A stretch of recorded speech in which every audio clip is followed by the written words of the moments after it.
It's Talk Norwich City. It's 8 o'clock. It's the 14th of July and it's match day. It's Chelsea versus Norwich. Welcome along to Talk Norwich City. Welcome along to our watch along of the game. Thank you for tuning in. Once again, myself, Jack Reeve, joined alongside my good friend and TNC co-host, Chris Reeve. Chris, you told me off last time for asking how you were. So I'm going to ask something different this time. How's your day been? Oh, nice. Yeah, okay. Full of dread for this though. This is one of the two games remaining I'm particularly worried about. We've only got 3 games left. Put it this way, I've got an insurance bet on this, to make sure that if we do go down badly today, then at least I've got some money on it. Yeah, I mean, let's go through it. It's obviously Chelsea coming up tonight. The team news is out. We'll run you through that quickly. Welcome along to everyone. Get your score predictions in the comments, and we'll get some of them on screen. Chris, I guess the headline news of the team news is that Lucas Roop, Kenny McLean, Josip Drmic, and Todd Cantwell all return. So it's Josip Drmic leading the line tonight. Well, you know me, Jack. I'm a huge fan of Josip Drmic. You know, his ability in and around the box is sublime. I don't think I've seen a striker as good as him in a yellow shirt for quite some time. So I'm really excited to see him bring the ball to Chelsea tonight. You know, very physical. You know, puts teams on the back foot and will open up opportunities for our midfielders to come in and help out. You know, Josip Drmic, hugely underrated, and really looking forward to watching him grace Stamford Bridge tonight with his talent. I suppose it's Russ. I honestly thought it was Daniel Farke in the studio then. I think it's Russ on the Sky Sports coverage tonight. Right, Andrew Good says 5-0 Chelsea. Harley says 3-0 Chelsea. Like this from Hugo. He says 3-2, big Jojo Drmic hat-trick. I think you'd get honestly good odds on that. Honestly, Jack, what are you going to do when Josip Drmic scores tonight, please? Well, the last time we were in London, he did score against Spurs, of course. I think that was the last time we were in the capital. So, you know, clutching at straws and all. No, I like that from you. He's the kind of guy that, you know, turns up for the big London games. You know, he loves London as a city. He has dreams of playing a big music event at Wembley. So, you know, he's got to make a big impression tonight here at Stamford Bridge. It's good to see in the Sky Sports studio 2 of the greatest fullbacks that's ever graced English football turf in Russell Martin and Ashley Cole. On a serious note, Jack, I know I'm being very sarcastic. How and why is Adam Eden not starting tonight? It baffles me. I think the thing is, and yeah, I've seen a lot of people saying, "Oh, why are we not preparing for next season with, you know, Ida and Josh Martin and players like that?" We can't forget Josip Drmic will be here next season. He's not a loan deal. He's a free transfer, and he will be here next season. So, Jack, there's no way that we are going to be paying his wages in the Championship. I will be stunned. How do you get rid of him? By putting him in the shop window. By the way, Russ Martin's Barnet. Incredible effort from him. I like it. It's also worth noting while we're on haircuts, Todd has got rid of the braids and is back with the flowing blonde locks. Oh, it's a shame. Real shame. Let's have a quick 10 minutes of serious chat then before kickoff. Kickoff's 8:15 tonight. Thanks to everyone who's tuning in. Keep the comments coming. Chris, we saw Stuart Webber come out to the press yesterday and have a few words. It was well worth watching. If you haven't already seen it, it's on the Norwich City YouTube channel. We'll be reacting to it later this week. What did you make of that kind of monologue from Mr. Webber? Well, Jack, you know, for the people that have been watching the last 2 or 3 TNC Live / watch-alongs, we've been calling for that sort of leadership and accountability from basically after we failed since the restart. We've said that it's appropriate to come out and address the supporters. Say, just be honest. You know, this is why we failed this season.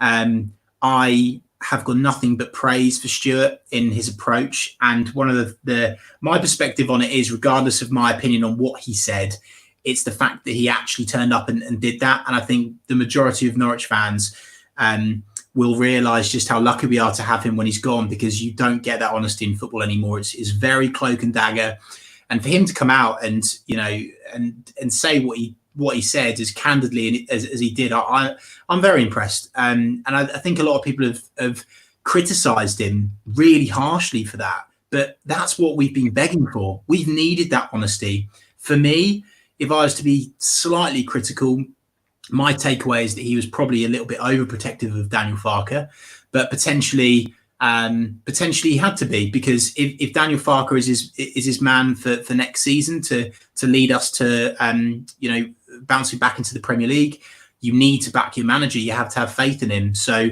he's obviously put himself on the shopping block on the firing line, and fair play to him. And I think that he's held his hands up and said, I've got it wrong. And he did, but he knows that. And we've said that he knows that. We've said that he got the recruitment wrong. And the fact that he's admitted it himself, I think is a big deal. I really do. I still think, though, and I think I've watched a video of you saying this somewhere, Jack, I still don't think Daniel Farke is void of criticism. And a lot of people have given a lot of people stick that have, given Daniel Farke some criticism. I think that criticism is fair, given the performances on the pitch post the restart. But I'm not saying I'm not grateful for Daniel Farke. It's not saying that I don't think Daniel Farke can turn it around, because I absolutely think he can if he gets the resource and also the players turn up. I think the potentially if you were to do a SWOT analysis, the old strength, weaknesses, opportunities, and threats off the back of that Stuart Webber's interview, if you like, I think one of the threats is that could really piss the players off potentially. And so I think there's a lot of talk of, we don't have to sell, we're not going to sell. If I was a player listening to him pile in on me and my mates, basically, I'm not sure I'm not really sure if that would motivate me in the right way to stay at the club and fight. But fair play to him, because it says, no, I'm in charge here. Daniel Farke's in charge here. And if you mess around, you're out the door. And so I genuinely do predict that, because Daniel Farke is going to be our man to guide us back to the Premier League, hopefully, fingers crossed, we'll have to make a few, and by a few, I mean quite a lot of changes to that Norwich team. I really do think that, Jack. But what do you think? What was your main takeaways from it? Yeah, I said it in our we've got a little TNC members club group, and if you donate to the Ko-fi page, it's linked in the description or the top line of the Facebook page. You get an invite to that, basically, and it's a really nice little forum of 100 or so people. And I said in there, I'm always reassured when I hear Stuart talk, and I think it was really needed. I think we needed to hear that, because you've said it more than anyone, Chris. You need to hear people front up. It's all well and good being in front of the camera when it's going well. It's when it's going bad, that's when your leaders really need to come into their own. And I think it was always going to happen, but it came at a good time. I'm glad they didn't leave it until the very end of the season. I think that could have been too late, especially going into tonight's game, which has the potential of being quite miserable if we played in the fashion we have done the last few weeks. I think the really reassuring thing for me was just that reinforcement in we don't have to sell, and we probably will sell a few of our really big players, but what that means is it's on our terms. It's not like a James Maddison where, you get 25 million, but if he was under a long contract and we didn't need the money, we could have got 40 million, let's say. All of the players, if they go, they will be on our terms. They will be dependent on our transfer fee. So that was really good. I agree with you slightly. I think he was very good at detracting any heat and criticism of his players and his staff. Jose Mourinho's always been really good at that, in terms of just blame me, don't blame my players, etc. I think Farke does need to take some criticism. I'm glad Webber said that the recruitment wasn't great. But I think the thing is, Jack, though, is that in terms of the PR piece around it, although I've been saying, and I still do want that, I think we've I think Daniel Farke has kind of said he's sorry, kind of. But the reason why I really respect what Stuart did is that he looked down the camera lens and socked it to it and didn't hide anything, and he didn't talk in riddles. And, my slightly harsh criticism of Daniel Farke and, going into the back end of this season now, let's just hear it straight. If you think the boys have been shit, say they've been shit, There's no point in protecting them for protecting them's sake. If you genuinely think you've not got the quality, let's hear it. That's why I really respected what Stuart Webber said and how he said it. And yeah, I'm just watching these boys go out now, Jack. I love the tracksuits. Well, you're looking at the tracksuits. I'm looking at the body language. I'm always intrigued as to how these players walk out and kind of what their thought process is going into this game. Because if I was them, I'd be absolutely bricking it, because this Chelsea team have got the ability to be very, very venomous. I know they've had a poor game against Sheffield United, but you look at that starting lineup there, Jack. It's just it's still absolutely unbelievable. I watched the Chelsea game when they beat Man City, and they were electric that night. Let's get a few of your comments. Great to see our friends West Ham Fan TV go out of this league with a bang, boys. If anyone deserves it, your fans do. Great to see you along, chaps. One of my favourite fan channels, West Ham Fan TV. Really great guys. Yeah, let's get a few more comments in. There was a few kind of public service announcements from some people saying.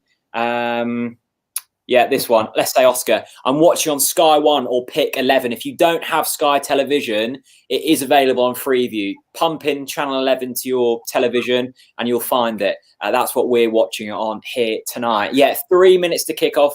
A few score predictions coming in. Rico says 3-0 Chelsea. Oscar says 3-0 Norwich. Wow, that's very optimistic, Oscar. Get the money on that. Jack, what's your score prediction? 3-1 Chelsea. I think we'll score tonight. Who's going to score for us? Onel.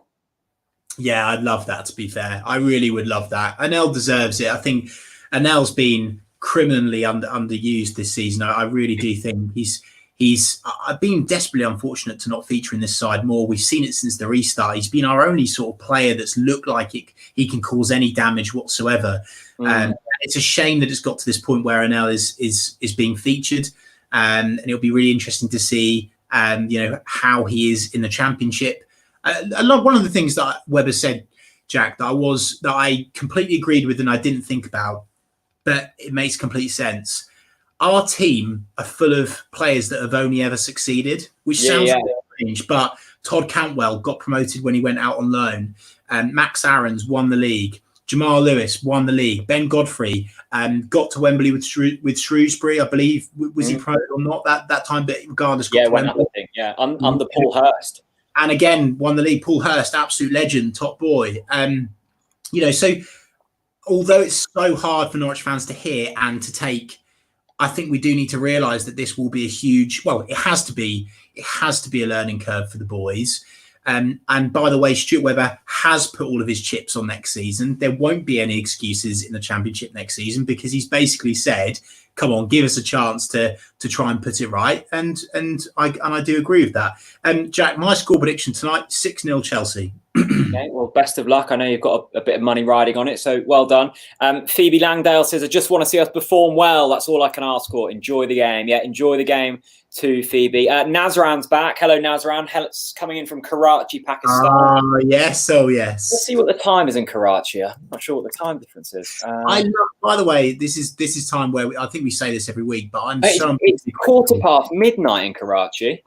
I just love all of the Norwich fans all over the world tuning in. It's so good to see you. Look, we've got Karachi, Pakistan. We've got the Brazilian Canary. Welcome along. Lucas, big up, my man. God, Mike Cockrell. Good to see Mike. Sits next to us at Carrow Road when we were there with our season tickets, waiting for Dermich to have his Will Brahimovic moment. Well, one can hope, Mike. One can hope. Kickoff is nearly upon us. Welcome to all of you watching from Karachi, from Brazil, from Bessingham, wherever you are in the world. Jack, I need to interrupt you, my friend. Harvey, get that comment up on YouTube. Streaming from Afghanistan, UK base, Kabul. Wow. Hello, Harvey. I hope you're safe and well, Harvey. Lovely to see you join us on the stream this evening. Right, so here we go. The kickoff is upon us. We're here. It's still 0-0. 10 seconds in. Good start. Go on, El. I'll tell you what. San Francisco, says Nick. Lessingham in Norfolk, says Jimmy Anderson. Jimmy. By the way, moving the ball here moving the ball about like a vintage Brazil here. Hamza tuning in from Somalia. And then Stephen from Sproulston. I love that. I'm all about Somalia, but I think, Sproulston really is a special place. Well, I tell you what, I know we're only 43 seconds in, but Norwich look bright here. we look like league winners here. By the way, mate, right. I'm so sorry to say this 50 seconds in, but Josip's first 2 touches have gone to Chelsea players. I'm sorry to say. This must be a nice moment for Todd, because I can remember him making his debut at Stamford Bridge in that FA Cup game when Jamal scored that header, and we were stood in the away end, me and Jen, and it was such a good moment that. And I watched Todd that night because I'd seen him a bit through the academy ranks, and I thought, there's a player in there. Can he make the step up? I'm not sure. And I saw him that night, and I thought something about this lad, and he's of course gone on to become one of our best Premier League performers as he intercepts the ball and runs into the Chelsea half. Todd's on the run here. Go on, Toddy. Into Lucas Group, TNC sponsored. Kurt Zuma wins the ball. Is that a corner? No, not a corner. Right, welcome along one and all. Hello, how are we doing? Alfred Guard on YouTube says, I love Roy's of Wroxham. Who doesn't? I definitely don't. So what did you make of this team news, Chris? Because I know, we spoke about it briefly at the top of the show, but there's a lot of people just tuned in. Lucas Roop's back in there and Josip, they're the 2 kind of big calls. What's Farkas thinking with that? Absolutely no idea, Jack. Honestly, I've not known what I honestly can't tell you what he's been thinking since we've restarted. I really can't. I genuinely have no words or logic to it whatsoever. I'm sorry. That's the kind of insight you're tuned into this evening. Look, the only thing that you could maybe hold on to is maybe he started Josip because he wants to put him in the shop window. Maybe. And maybe we're starting him against Chelsea because they get more coverage. So maybe this is a move to try and get some bids in. Maybe. I mean, we were, Chelsea have got a header that hits the side netting. Chance. Again, though, it's the cross that we're failing to close down. I was about to ask before Chelsea get a free header in on goal there that just misses. What needs to change from West Ham? Of course, the obvious, we don't want to lose 4-0 again, but it was so poor, wasn't it? A reply is needed, although in this game is essentially irrelevant in terms of the league for us now. Well, look, Jack, I know it's cheap and cliche, but the boys are playing for pride now, and actually they're playing for themselves, and that sounds really weird, but after getting the drumming that they've received from Stuart Webber in the interview, and Daniel Farkas, opening up as well, saying that we've not got the quality to stay in this league, a large majority of the supporters would also agree that they are not good enough. So tonight, if I was a player, I would be highly motivated to prove people wrong.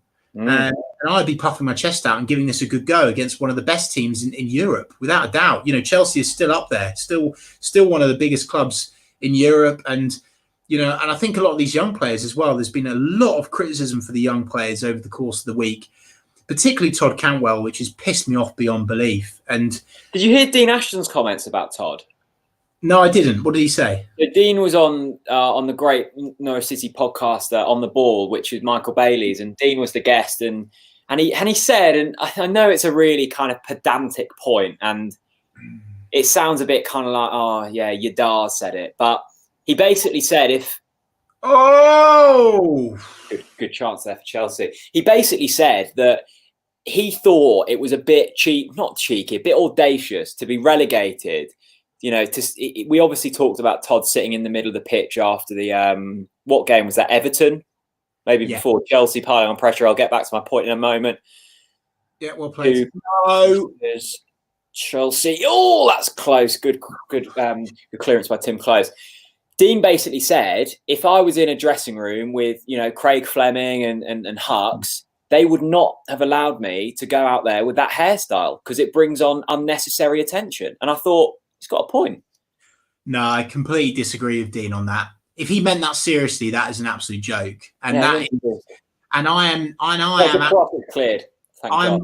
Honestly, I'm personally offended by people having a pop at Todd Cantwell because of his hairstyle. Without Todd this season, we wouldn't have won the games that we'd won. We wouldn't have scored the goals that we've scored.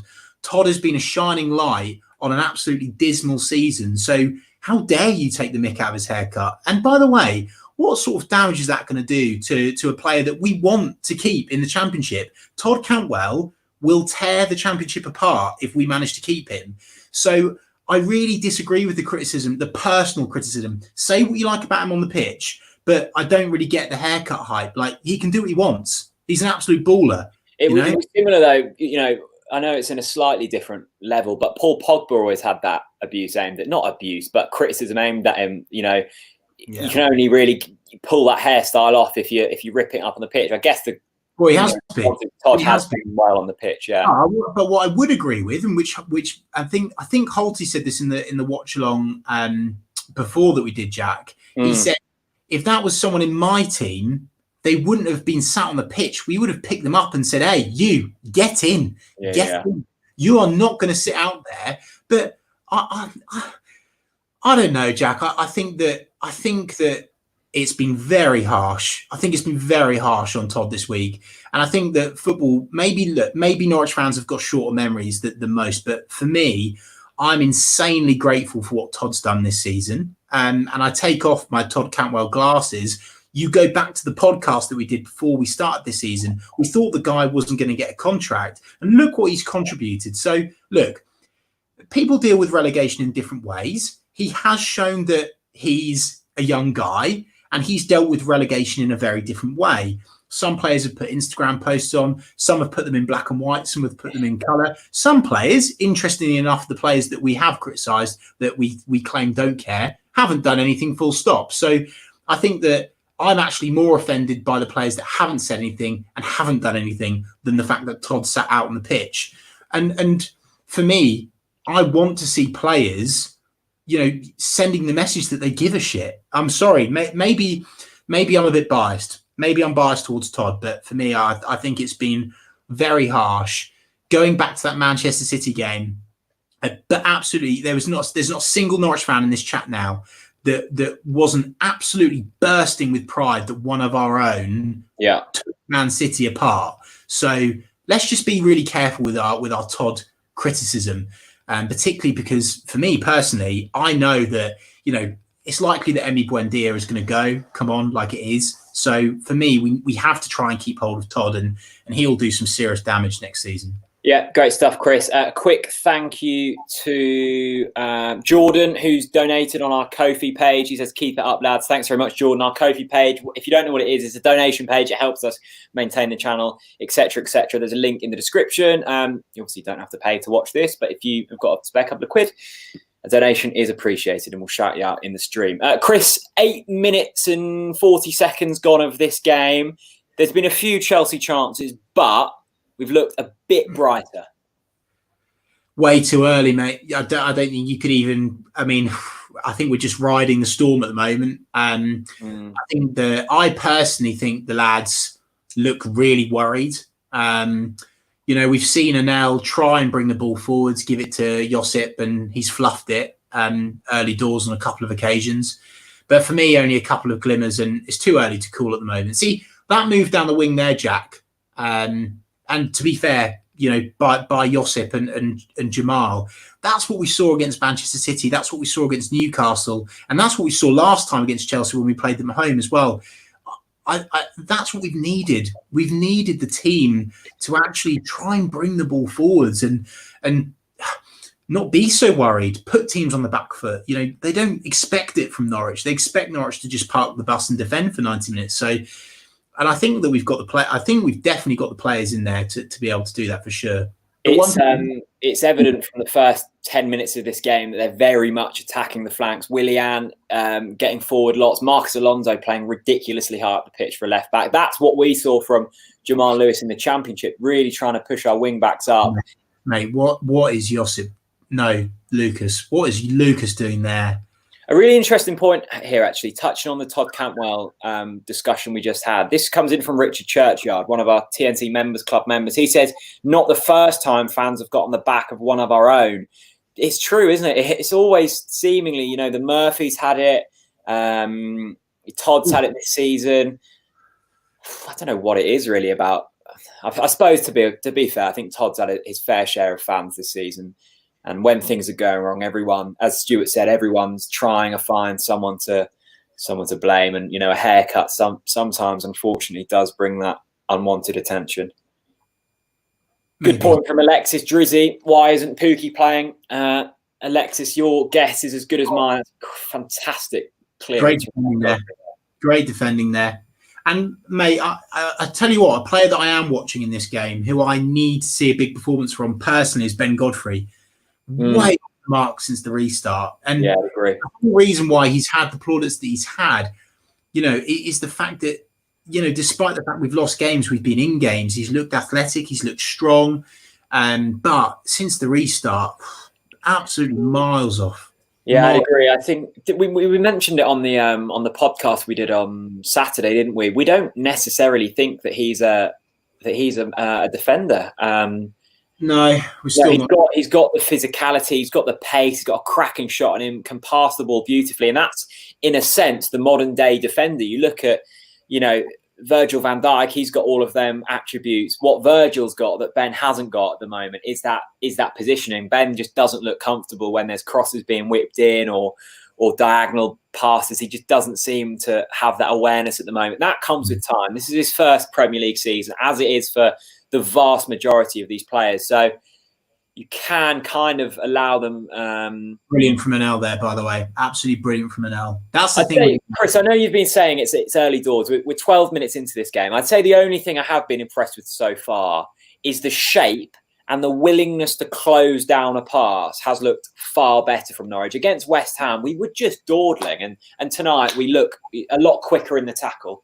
So the basics of football then? Yeah, no, very much so. Yeah. No. But worth saying, isn't it? Because I remember praising the boys against Manchester United, and you went, "Hang on a minute, are we really praising this? Because this is still the basics." So let's try not to get carried away. But you're right to say we are doing the basics right so far, apart from the final third. But what can you expect when you've got Switzerland's best DJ up front with no support? You know, I'll tell you a player who you were frustrated with, you know, Todd getting a few pelts about his hair. A player I think's he's deserved criticism at points, but I don't think it's been fair. Is Kenny McLean. I think Kenny's been really harshly treated this season. I think in terms of going into the Championship, I think he's going to be one of the first names on the team sheet. I think he's quick. He's got a pass on him. I think he reads the game incredibly well. I just don't think Farke's deployed him in his best position this season. I think he's played him way too deep. And I think Kenny's more of a number 10. I think if we can find... I know there's been loads and loads of transfer rumours going about, and the majority of them, I don't have a clue, one, how to pronounce their name, and two, who they are. We'll do a video later in the week about that. Chelsea have got a chance here. They're in the box. Willian with the ball. All right. Get it out, boys. Get it out. Yeah, well done, Alex Tete.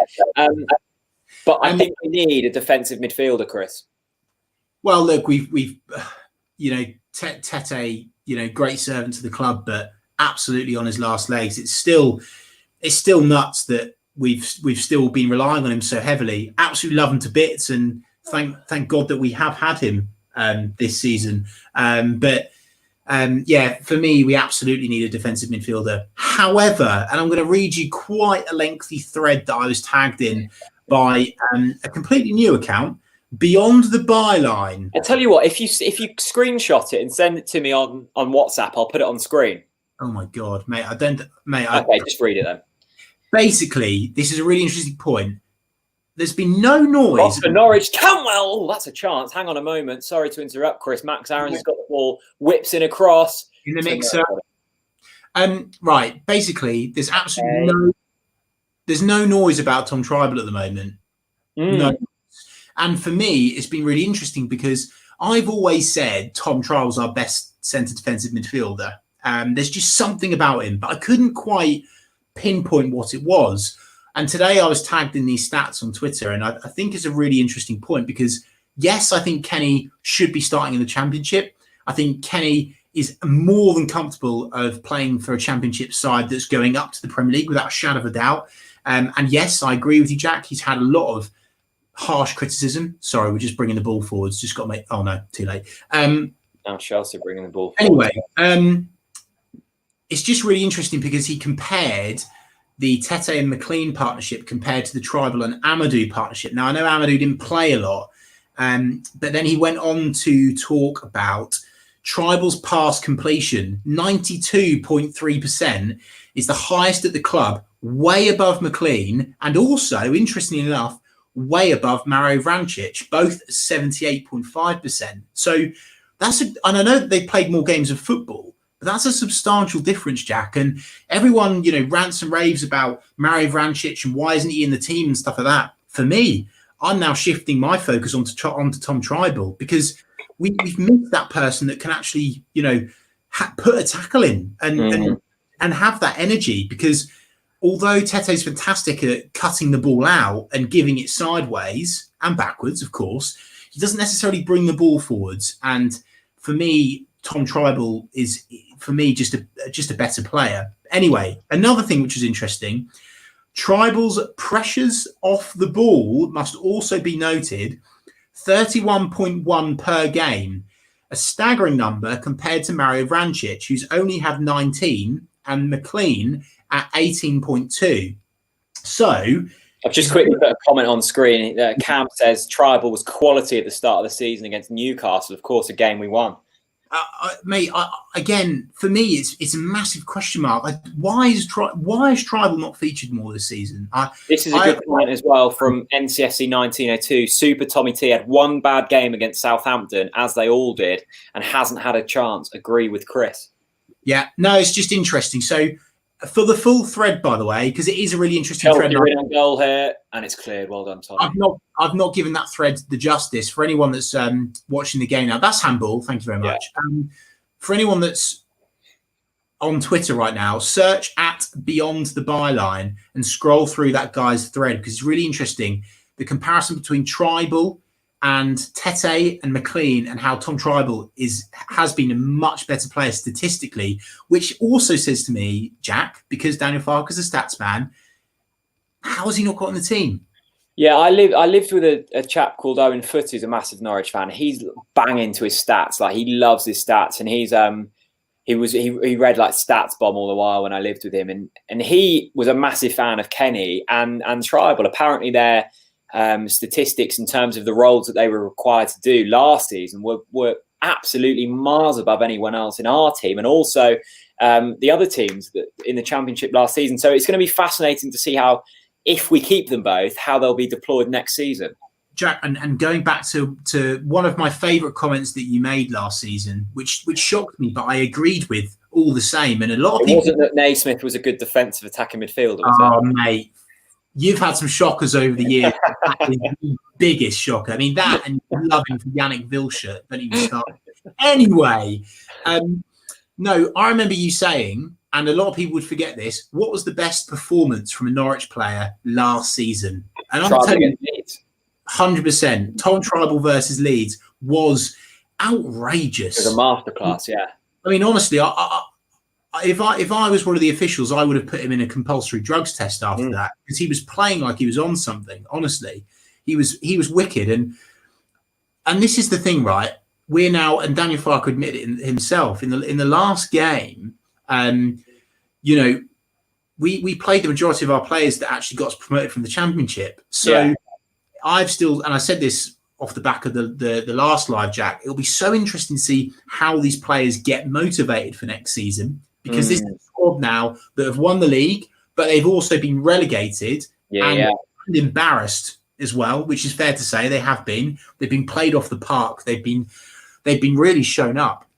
Another really good point is, Jack, which is a question for you. Would you potentially replace Alex Tete? Oh, there's a chance for Chelsea. Good save by Tim Krul. Sorry. No, that's a shocker from Giroud there, by the way. Shocker. Had to put that in there for a player of that quality. Anyway, would you replace Alex Tete with Ben Godfrey? In terms of a midfielder? Yeah. Yeah, I think I would. But, I mean, at the moment, there's not another centre-back, is there? I don't think that's fit. Zimmerman's out. Yeah, but for next season. I don't think we'll have Ben. I think in terms of next season, I think Ben would be too much of a luxury to have as a midfielder. I think we cash in. Jack, a great comment from Barry Young with an E. I'm not sure how I'm going to pronounce that. Yunge. Yeah. Says Charlie Gilmore, defensive midfielder. Yeah. Could you see some more young blooded into the squad next season? Definitely. Yeah, no, it's fascinating. Of course, we've got Melvin City. I think that's a fantastic name, isn't it? We've signed him. I hope we've signed Danel Sinani as well. So there's going to be players. There's going to be a lot of players to bed in, and hopefully they're of the ilk of a Vrancic and a Steeperman. They've got something to prove because, as you say, the mentality around next season is fascinating because all these players have done it now. They've got nothing to prove to themselves mainly. So are they going to have the want and the need to go and do it again? Yes, Todd. Well played. Brilliant. Yes, buddy. And that's why Todd's class, by the way. Daniel Sinani's having a party. You can off. Is that a new chant? Let's get it going. Could well be. It could. In the comments, do you know what I want to hear in the comments, just to try and cheer me up a little bit before the inevitable happens? Can we get some new chants started and prepared ahead of next season, please? I just want to quickly note that Giroud chance. That's probably one of the best chances of the game for Chelsea. All came from Ben Godfrey's just not getting under the header. And it's them kind of things that if you do that on a consistent basis in the Premier League, you will be punished. And I think Ben's a great player. I really do. The more I watch him, the more I think, God, I wish we could play him in midfield. Do you? Yeah, I don't. For me, he's he's like, honestly, if we sold Ben, I wouldn't be worried, to be honest. No, I think he will. Great player, but replaceable in defence, mate. You know, once Zimmerman and Hanley are back, they're better options. Definitely. I'm going to quickly. Jen keeps commenting. She says, "Hi, Becky." A big thank you to my girlfriend Jen and Chris's girlfriend Becky, who continuously sit, probably in spare rooms or whatever, and just watch us, chat to each other on a webcam while watching football. So thank you, supportive girlfriends, for. Big up the girlfriend. Anyway, 23 minutes in, Chris. This half has flown by. I think. Has it? I haven't watched much of the game. Have you? It's been like watching paint dry. But that's good. We haven't conceded. Yeah, I guess so. Todd not there. Look, he won the foul there, Jack. Yeah, and that's what we've called for. We've called for players incorporating more game management. So for me, again, too early on the criticism of Todd there. Fantastic play. Chris, what do you... In terms of, I know you obviously a season ticket holder, and our direct debits are still being taken out. Do you think we'll be back in the stadiums for the start of next season? No, I don't. So why are they still taking our money then? Mate, I don't know. Mate, I don't know. I don't know what's going on at the moment. All I'm trying to do, in life in general or football? Mainly football, but a bit of life. See, look at this, by the way. Always interested in this, the old drinks break. Look at this. I love the drinks breaks. Daniel Farker out on the pitch.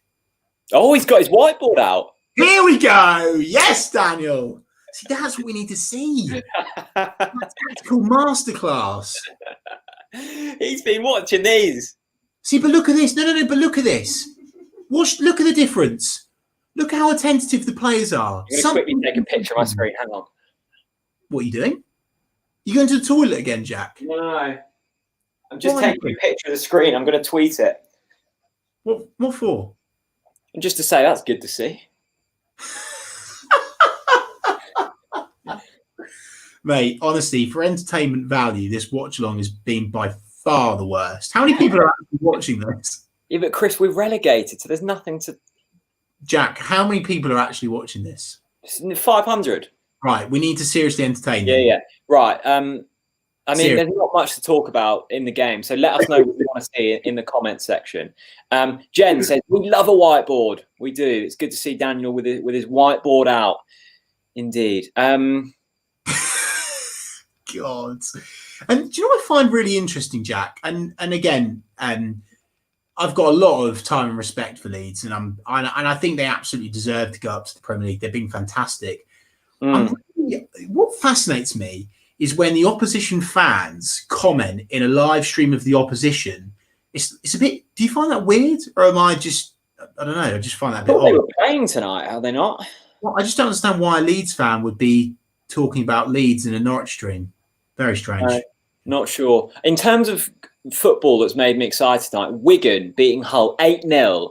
They now go 12 points clear of the drop zone in the Championship. So it means that even if they get deducted the 12 points, they will still stay up at this point. That is absolutely beautiful to see. Loads of people saying they're loving the whiteboard. Oscar Blythe, there's only one Daniel Farker. James Young's, the tactics board has more movement than Dermich. Apologies. Go on, who's that? Is that Lucas Roop? Oh, that's Dermich. Oh. If you aren't already, for everyone watching, if you aren't already subscribed, then please do click subscribe.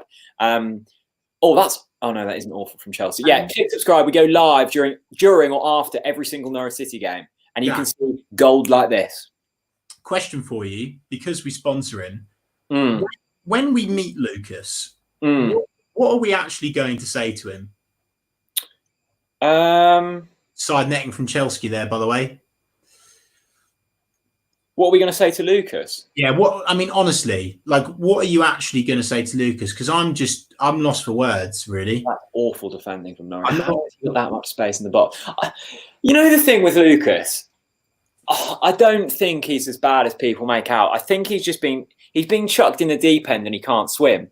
He's not a Premier League footballer, and the thought that he was going to be the man that saved us as a big January signing was utterly, deluded. He's a championship footballer. That was Duda, the disciple. Duda, I saw it. His loan deal was cut short, wasn't it? It's crazy. Patrick Roberts' loan deal cut short. Amadou, Farman, and Duda. Every single loan signing this season have had their deals cut short. That is a damning stat. Do you think, Jack, right, that smells fishy, the Duda thing? Because Daniel Farker came out saying, look, we've given him his blessing. He's been a top man. We'll let him go. For me, after that Southampton game, I would have literally put him on a taxi, driven him to driven him to Norwich Airport myself and left him there with his coat and his shoes. Yeah, I think the thing with Duda, let me start that again. Whenever we sign a German, I always go to Dan O'Hagan and say, look, what's this guy like? Because he's the Norwich fan who commentates on the Bundesliga. So he watches these players week in, week out. And he said that Duda, on his day, that's sublime by Todd Cantwell. On his day, he was a really fantastic footballer. I just think it's one of these classic loan signings where he's got nothing to prove. He knows we're going down, so there's not really too much point in trying because he's not going to be here next season. And he's just come here because he can't get in his first team. And it's like, I don't know what we expected of him. Obviously, we expected him to put in an effort on the pitch and work hard, but he wasn't the right fit, I don't think. You know what stuns me? How did he score 11 goals in the Bundesliga before he came to us? How? Well, that's what I'm saying. I think, no chance for Chelsea. We have to. And we have to, otherwise this is going to get messy. We need to start cutting these crosses out. That's 4 opportunities now for Chelsea, where Giroud's fluffed his lines. Chelsea are having acres of space. Honestly, Jack, Chelsea are having a nightmare here. They should be 3-0 up at least by now. The chances that they've had, they should have definitely buried at least 2 of them without a shadow of a doubt. Hang on. Yeah, what I was saying about Duda, though, I think there's a decent player in there. There's obviously a decent player in there. He's played at a very high level throughout his whole career. It's just there was no incentive for him to play well. Chelsea are really starting to turn it on. That looks like a foul, and it's not a foul. Close is in agony there. Let's hope that's not serious. Oh dear, that doesn't look good, Chris. Oh, it's his knee, isn't it? Oh no. Oh no. It was a 50-50 with Christian Pulisic. Close looks in real pain. The physios are on. It's that knee that he's suffered with so many times before, grappling it with his hands. Farke looks worried. He's out of his seat. Let's hope that's not serious with Tim Close. The last thing we need is another injury. I know this is really raw, Jack, and this might be a controversial shout. Yeah, he's not done. That's awful. I know this is potentially a bit of a controversial shout. Do you think Tim Close, and I'm just putting it out there, would you be starting Tim Close next season in the Championship, providing he's fit? Like, would you start him? No. Yeah, I think I'm there. I think I'm at that point. I think definitely Christoph Zimmermann needs to start if he's fit. And for me, Grant Hanley would absolutely boss the Championship at the back. Well, we've seen him do it, haven't we?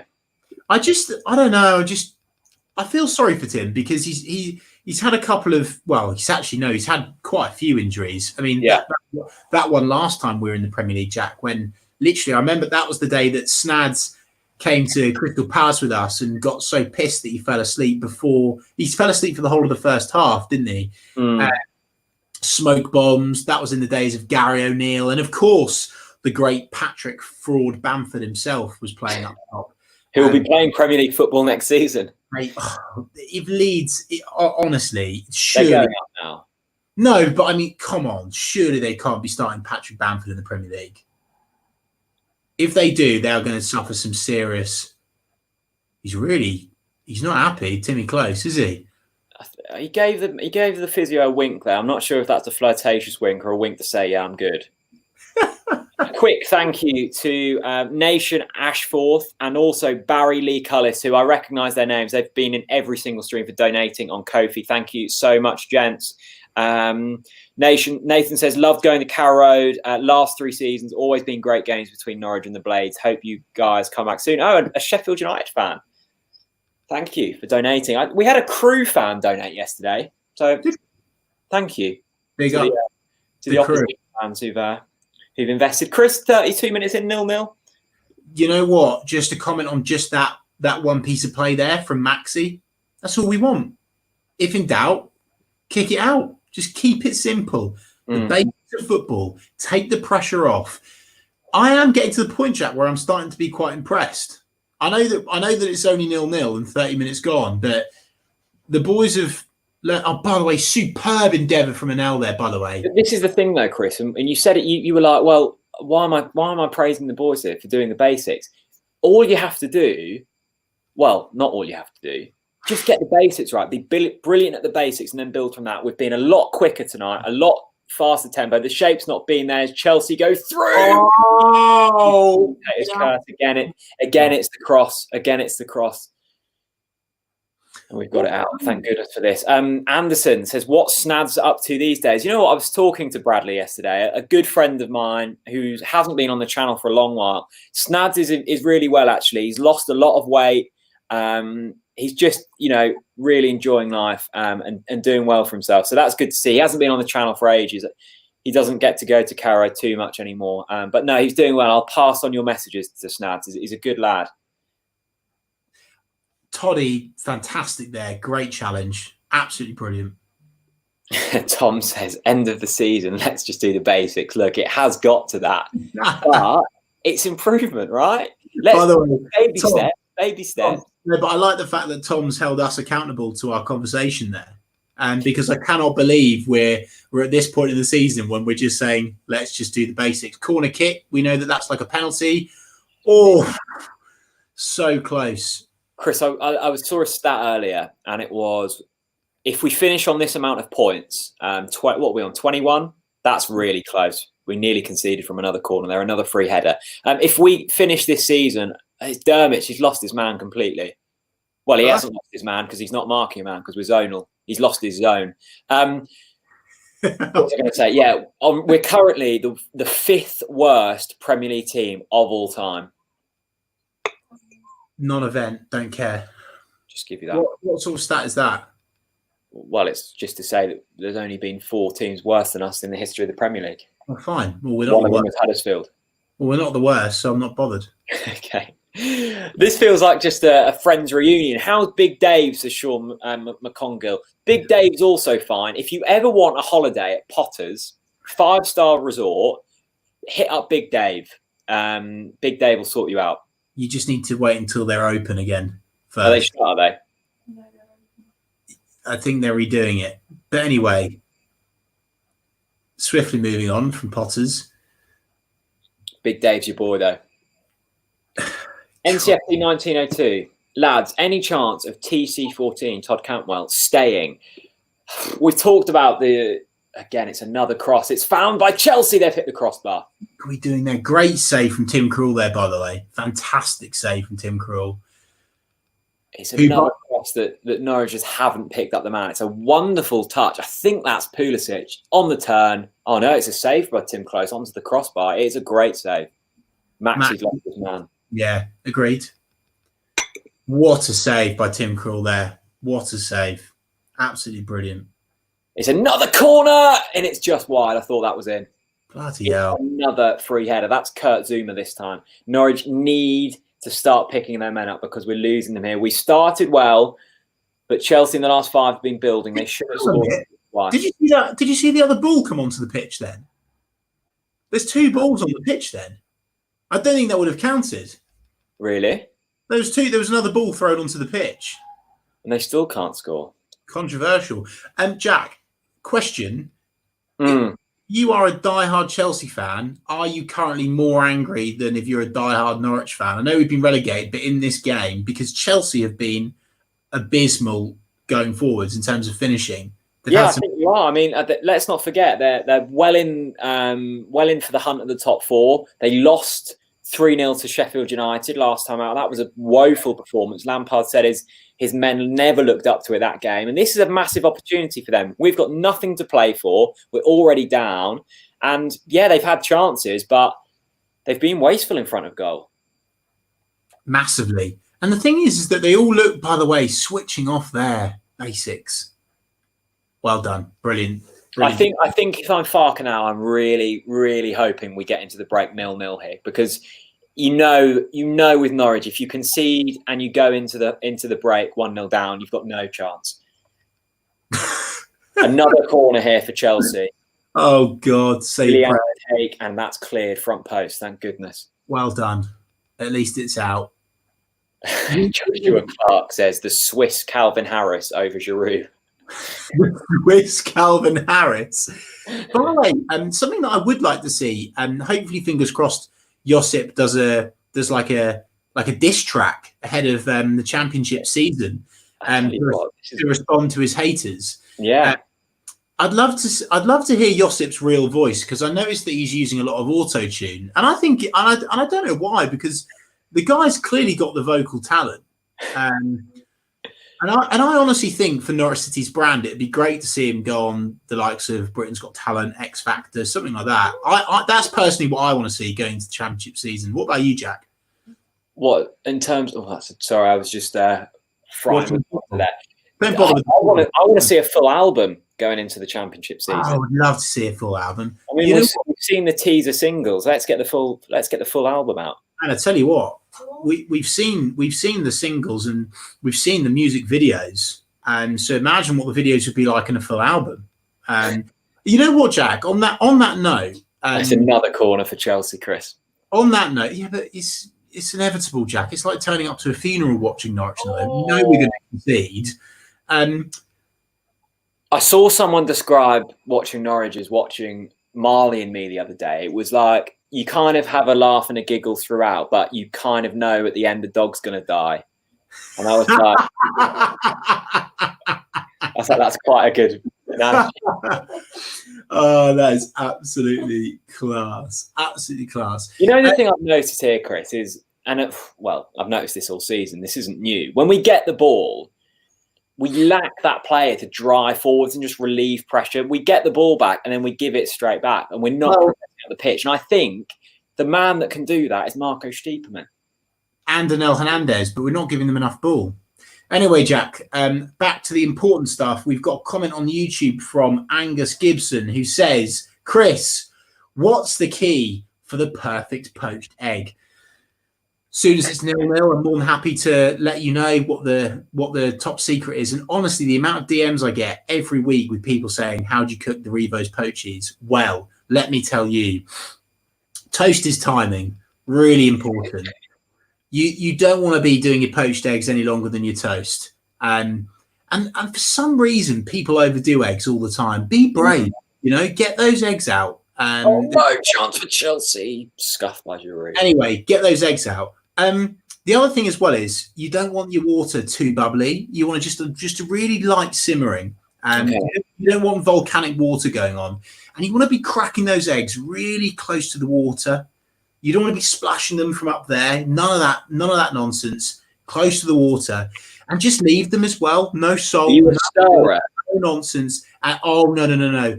And if anyone in this live stream uses a poaching pod, we can't be friends. It's as simple as that. I mean, because that's as fraudulent as starting Josip Drmic over Adam Eder.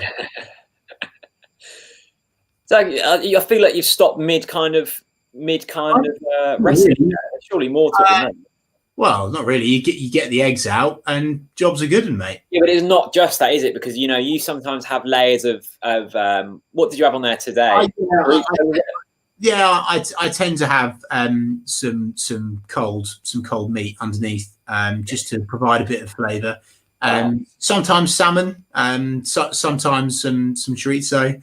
Depends what sort of mood I'm in. It very much depends on whether Norwich win or not. But because we've been losing, I've needed some extra salt in my diet to get me through. So to make up for the tears. Yes. To rehydrate your salt. Here's a good comment, Jack. Ben Huntley on YouTube says, Harrison Reed back next season. Would you have some? I saw someone mention this earlier. Harrison's is at Fulham at the moment, isn't it? I watched him the other night when they played Cardiff. He looked superb that game. I loved Harrison Reed. I've got so much interest in Harrison Reed, it's beyond belief. Good friend of the channel says, living the dream, lads. Yeah, we are live to nearly 600 people talking about poaching eggs. Hashtag heavy cloth, by the way, for those that remember the mighty Simon Cheeseman. Do you remember that podcast, Jack? Because do you remember that Simon was so buzzing to share off the best suits in Norfolk? Of course, Slater's Menswear, based on St Stephen Street. If you want to go and visit, they are now COVID safe. They do the best suits in town, right? So Simon Cheeseman rocks up to the podcast in his 3-piece, doesn't he? I've never seen a man sweat that much in all my life. It looked like he'd done 2 lots of 90 minutes. Well, that was when you were in your old flat, wasn't it? In like the heat of the Norwich summer, and it was roasting. I was worried for him. I really was worried for him that day. I didn't think he was going to make it for the full podcast. But I think I have seen someone sweat more than that, and that was Russ on the pod. Oh yeah, do you remember that? He wore that grey T-shirt and he had some massive sweat patches. Good old Russ.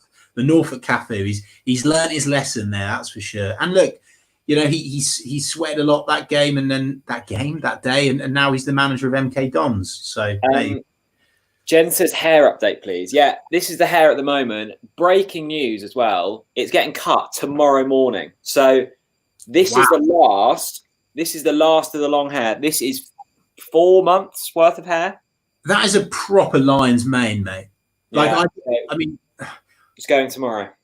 Yeah, no, I've been impressed with your performance there. But I've been very surprised that Jen's not got the clippers out on that, actually. We don't have any clippers. Mate, just get your head trimmer out. It's at that point.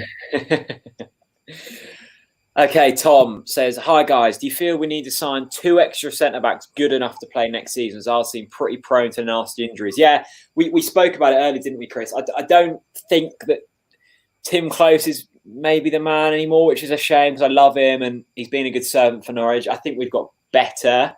We've got Grant Hanley, Christoph Zimmerman, Ben Godfrey at the moment. He's probably likely to go. Am I missing anyone? No, sorry. I almost had a heart attack because Tim Krul played a dodgy pass into our defenders there. Yeah, sorry, mate, go again. What did you say? Sorry. Who of our current centre-backs? What do you mean, who are our current centre-backs? Christoph Zimmerman. Tim Close. I think I forgot. Ben Godfrey, Grant Hanley. Did you forget Hanley? No, remembered him. The question was, do you think we need to sign any going into next season?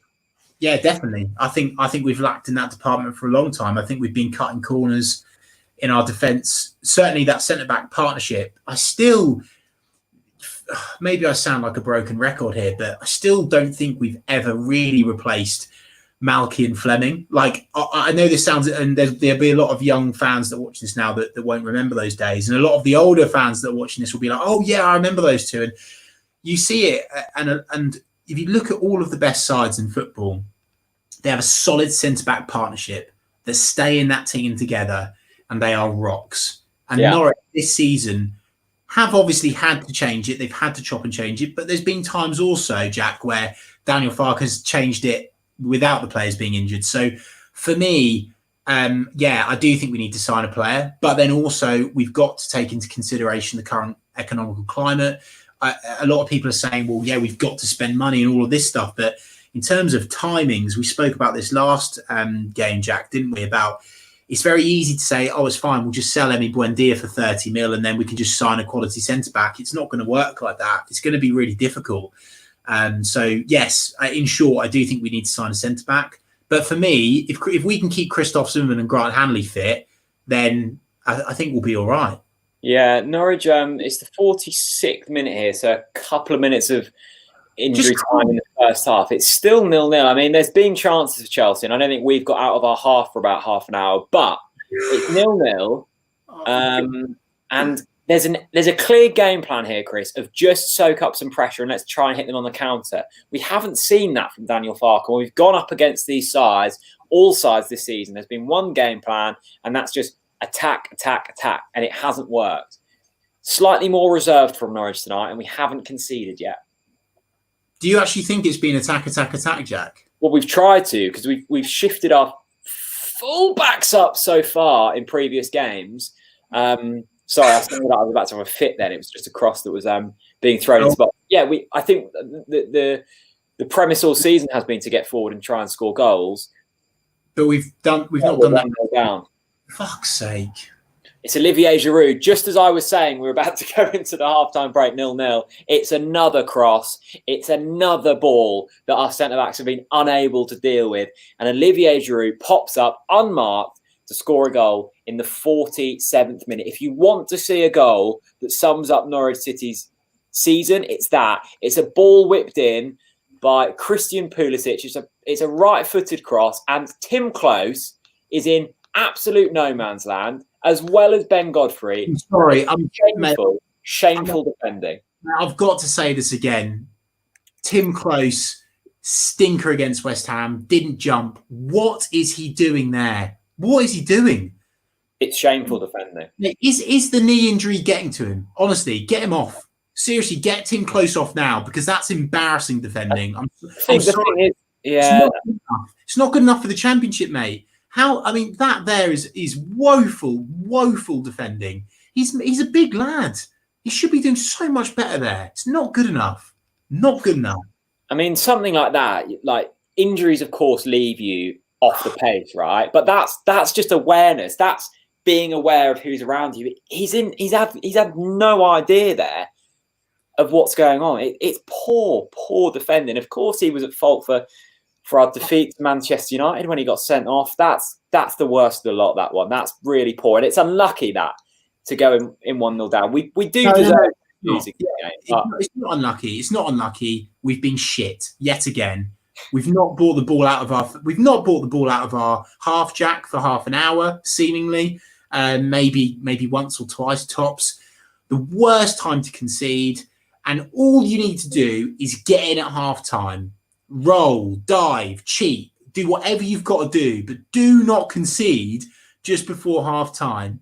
It's so frustrating as well, because even if you don't think Chelsea are going to be chucking crosses into the box before the game, we've had 40 minutes of that. You know that cross is coming in from Christian Pulisic. It's an in-swinging cross. Literally, it's a fairly simple cross to defend. It's a good cross. Just get your skull on it. And this is my thing, right? And I'm going to just bring in a different argument here. People have been really, really going in on the young players. The experienced players this season have majorly let us down. I'm sorry, but Tim Close, top man, lovely guy, on and off the pitch, fantastic bloke, fantastic in the community, lovely fellow, but woeful against West Ham, woeful there. I'm sorry to say it. That is not good enough for Norwich City Football Club. It's not good enough. No way to mark. It's really, as you say, Chris, I think we haven't defended that well, but to be 0-0 with Chelsea after 45 minutes, you're thinking, okay, there's an opportunity here not for this game not to become embarrassing. And to give away such a sloppy goal like that, it's just like, come on. We've seen this goal so many times this season. We're still conceding them. It's done. It's game over, mate. Simple as that. The boys aren't going to come out. The boys are not going to come out the gate at half time motivated to go and put on a show. It's as simple. Everyone watching, let us know what you made of that first half. We'll bring some comments up on screen and discuss them. By the way, Jack, go on, mate. There's been quite a few comments. People have noticed that we're not drinking tonight. Yeah. No, I'm not drinking. I mean, the only reason why I'm not drinking is that I've run out of beer because I drank so much in the last game. I had a coffee because I was feeling slightly drowsy before my breakfast TNC mug, and then I've just got a little bottle of orange squash on the go. I tell you what, the beers will be well and truly stocked for Saturday. That's for sure. We're going to need it. Dear me. Okay, let's get some comments here. Yeah, Jord asking, did we see Stuart Webber's interview? We did see it. We discussed it at the very top of the show. We will be releasing a video later this week with our full reaction to it. So if you're wanting to see that, hit subscribe and we'll bring it to you later on. Jack Harper, let's really go into misery here. So many defensive issues. What's your take on that? Well, Jack, unfortunately, we've had injuries this season and that's never a help. And when you've got a mismatch of a defensive pairing that we have done this season, there's been very few times when it's been the same in back-to-back games. It looks like we've got a relatively solid pairing now in terms of starting each week, far from solid in the performance sense, but in Tim Close and Ben Godfrey, they're starting week in, week out, which you would hope would improve performance levels. It's obvious they're not. Tim Close clearly isn't up to Premier League standard. I doubt he'll be played in the Championship next season. I really like Ben Godfrey. I don't think he's a centre-back. That doesn't help when you're playing centre-back in the Premier League. The worry for me is we're seeing the same mistakes week in, week out. It's often crosses, it's often corners, it's often headers that we're conceding. And they're really simple, just simple runs. Giroud's run tonight, we saw it with Antonio for West Ham. We saw it with the Brighton striker, who I can't recall his name, Trossard, it was a simple diagonal run across Godfrey. He taps in. These are the same runs we're seeing week in, week out, and we're still not picking them up. Where is the coaching? And Jack, something that I've said from the day dot, and I'm sure that you would agree with this, and the majority of people in the comments would agree as well. You go up to the Premier League, you're playing against the best players in the world, the best teams in the world as well, by the way. And, and actually this is a relevant Chelsea example. I don't know if anyone ever remembers this game at Carrow Road. Willian made his debut for Chelsea. He scored an absolute banger from outside the box. I think it was his left peg into the top right-hand side. Yeah, I remember it. See, I don't mind conceding goals like that. And that might sound really funny, but when you're in the Premier League, you hold your hands up and you say, actually, this is why we are where we are. This is the league we're competing in. And you don't mind conceding to a goal like that. But I can't remember. I'm really struggling to think of a single goal. I'm sure there has been, so feel free to let me know in the comments below. Has there? I can't remember the last time that we conceded like a good goal, like as in like outside the box or a really well worked goal. It's always been a deflection off a defender that falls to their striker. I'm sorry, I'm watching this goal back now. They're playing it on Sky. It is such awful defending from Tim Close. It really is. Oh. Pathetic. Honestly, there's only one word to describe that. Pathetic. To brighten up the mood slightly, a big thank you to donators on Ko-fi. James Earl has donated and said, keep up, guys. Love your content. Massive fan of Chris. Feel like he's the sort of bloke I want to chat with after a City. James, how many years have you had? Also, a big thank you to Marder FFC. Been enjoying your live streams as of late. You both make really good and interesting points about Norwich. Keep up the good work from a Fulham fan. Wow. With West Brom tonight. So well done on the point. That'll be a point more than we're getting tonight. Russ looks impeccably groomed, Chris, on the telly. As always. And absolutely no doubt that Mr. Cheeseman of Slater's menswear in Norwich would have kitted him out without a shadow of a doubt. Canary Long says Welbeck versus Watford was a good goal. Yes, it was. But to stand by Chris's point, it was a horrendous attempted clearance that Mensah fell to him. So there was a defensive mistake in the lead up to that goal, although it was a fantastic finish from Danny Welbeck. Yeah, no, totally with you. There's been Carl NCSD saying he was claiming for the foul too. I assume you're talking about Tim Close. Yeah, it was just weak. He lost his man. He was weak when the jump came from Giroud, and it was a simple header. They're just showing the chances for Olivier Giroud back. He's had 4 or 5. We should be more than 1 down. We've got the tellies muted, so we can't hear what Russ Martin and Ashley Cole, fantastic fullbacks in their days, are talking about. But I suspect it's poor defending from Norwich tonight. Well, I'm surprised they're awake, Jack. I mean, I don't know about you, but I'm struggling to keep my eyes open. It's been so boring to watch from both teams, by the way, not just Norwich. It's been a really bad game. Emmy's interview, James Young's on YouTube. Thoughts? Do you think, Jack, that Emmy's off? Well, yeah, I think so. Yes or no? Sorry? Yes or no? Yes. Yeah. I think Emmy's probably, out of the players being touted with moves, probably our most technically gifted. The thing he's also got going for him is, because we signed him from Spain, I think he's got a slightly bigger radar, because the Spanish market will already be incredibly aware of him. He's brilliant, Emmy. I love watching Emmy play. But he did come out and say today on an interview with Sky Sports that he was very happy with the club, loves the city, his family love it here. Look, it's all stuff we expect players to hear. I couldn't imagine him ever going on Sky today and being like, yeah, I hate the club, get me out of here. But it was pleasing to hear, and I think it sparked some optimism from Norwich fans thinking, have we got a chance of keeping Emmy?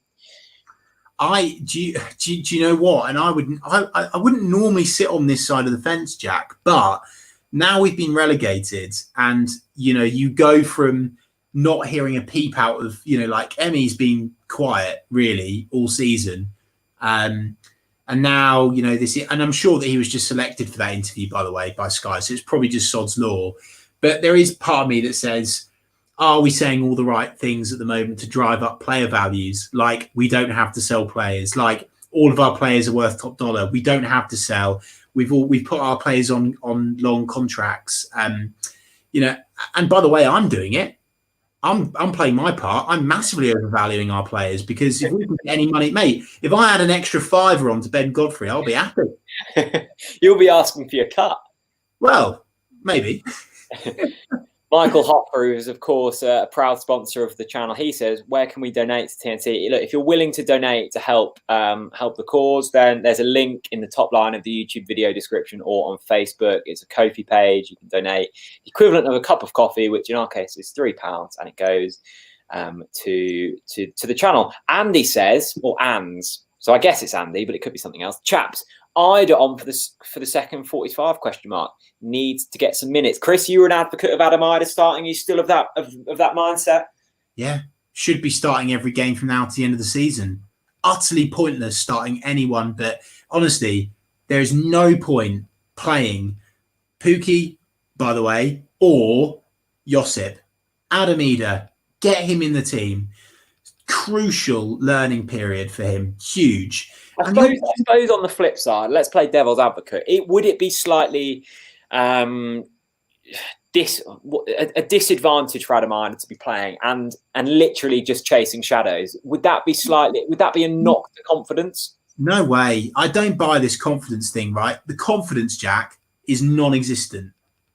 The confidence is on the floor. In actual fact, the confidence is probably at -2 or -3 at the moment in terms of a ground floor, going down. The confidence argument is non-existent. And that's why, for me, Adam Ida, he should be starting football matches. But, yeah, definitely throw him on for the second 45. Without a shadow of a doubt, he wants to make an impression. He wants to show the fans and the manager that he's good enough to be starting week in, week out. He wants to stake his claim. And for me, like, what an opportunity for him to be playing against the biggest teams in the world. He's never, ever going to have a time without pressure. There's no pressure on Norwich anymore. We're done. We're dead. We're dead meat. We're buggered. We're down in the Championship. So he should be playing minutes. He should be given the vital experience that, by the way, the boy deserves. Because he's come in this season in a obviously played barely any time at all. But every time he's come on the pitch, for me, like, even a lot of people slagged off Daniel Farke for, playing him against Manchester United away. I was all for that. I think Daniel Farke got that so right. What a huge opportunity and what a statement as well. That showed what Norwich should be all about. And Adam Eder ripped Preston to pieces. I know it was in the cup. I know it was Preston. But for me, getting him some match time now, almost, Jack, as like a mini pre-season, because pre-season is going to be cut short next season. Yeah. For me, these games shouldn't be games where we're playing placid, defensive, naff teams. I think we should be playing our youngsters. I think we should be experimenting with tactics and formations. I really do. But maybe that's why Daniel Farke has got his coaching qualifications and I'm sitting on the TNC watch along.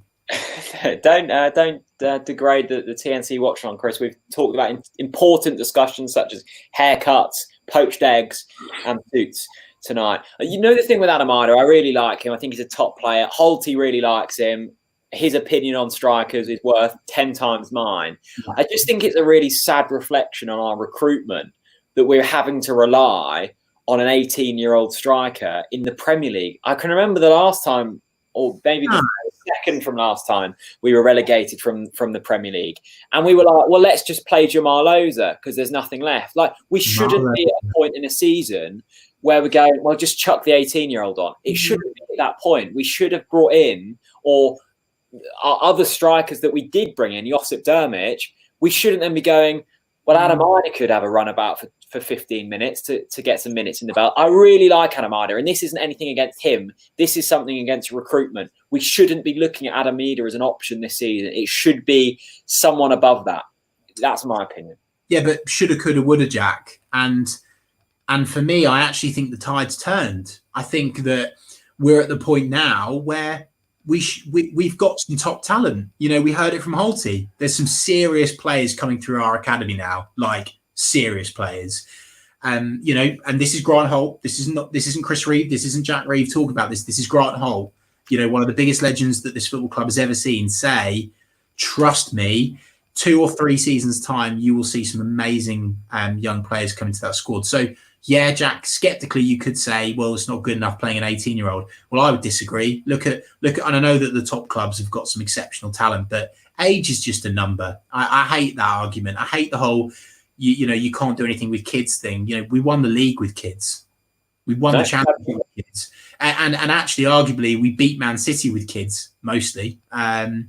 So I think that I don't really agree with that. I think Adam Eder, should be given the opportunity that he deserves. And I don't think we should be disrespecting him either, because every time he's come on the pitch, he's been brilliant. He's looked fantastic.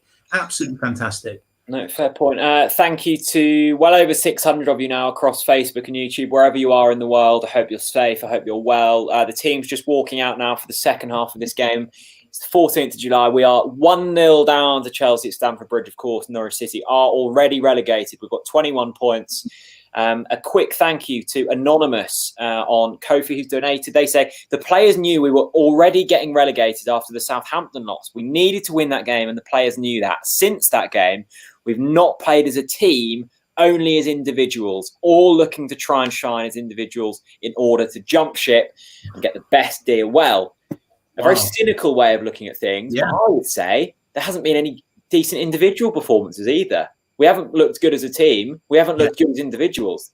If anything, this few weeks has decreased the value of any players, in my opinion. Yeah. Jack, there's been, again, as always, there always is, and I don't agree necessarily or disagree necessarily, lots of shouts for Jordan Rhodes. Would you bring him back next season, Jack? Well, it's funny, isn't it, that Wickham have just been promoted from League One into the Championship. So we'll be going to Wickham next season. That's quite the fall from Chelsea. But Jordan Rhodes, in his previous 2 games against Wickham, has scored 9 goals. Scored 4 when he was with us, and scored 5 when he was with Huddersfield against Wickham. So if it's only the 2 games we play against Wickham next season, it's worth having Jordan Rhodes in there. I think Jordan Rhodes is an okay player. I think he's a good person to have around the dressing room. I don't think he's necessarily the signing we need. But having said that, he scored some crucial goals for us last season. I'm chucking the checkbook at him for the Championship. This is interesting. You wouldn't have to chuck the checkbook at him. He's on a free, apparently. Yes, please. Maybe it's done. Maybe it's done already. Jordan, if you're watching, please come to Norwich. Jack, there's been a comment which we should read out because he's posted it a couple of times. I think he wants us to notice it, which is fine. By the way, please feel free to keep putting a comment in if you're feeling like we've kind of dodged something important to you. Brooke Hinton on YouTube. What do you really think of Norwich as a club? What do we need to change to even have half a chance next time we get to the Prem? We need a solid strategy. My take on that, Brooke, personally, is I do think we had a strategy, but we didn't have the quality. And I know that sounds a bit of a basic response to a fantastic question. But I don't really think, this is the brutal truth. And this is why it frustrates me when people say that, you know, I'm kind of in a Delia loving all the time. The real truth that maybe people don't want to hear is that we're never going to be able to compete and actually stay in this league on the shoestring budget that we've spent this season, without a doubt. Like we need to be seeing at least 10 million spent when we go up, and we can't do that with our current board. It's as simple as that with the current structure. I'd say more than 10 million, mate. Well, I know I'm trying to do, you know, maybe 10 million would get you one great player. Maybe, I don't know. I'd get us 25 points. Yeah, fair enough, mate. We're Brooke. Basically, we've got no money. We're punching above our weight, and I know what people will be thinking now. Well, get Delia out, sell the club, and all this stuff. Someone's got to want to buy it, and so this is why it's really important that, although, and I really quite like this stat, a lot of people have been saying, well, we've now got the record relegations in the Premier League. We've also got the record promotions.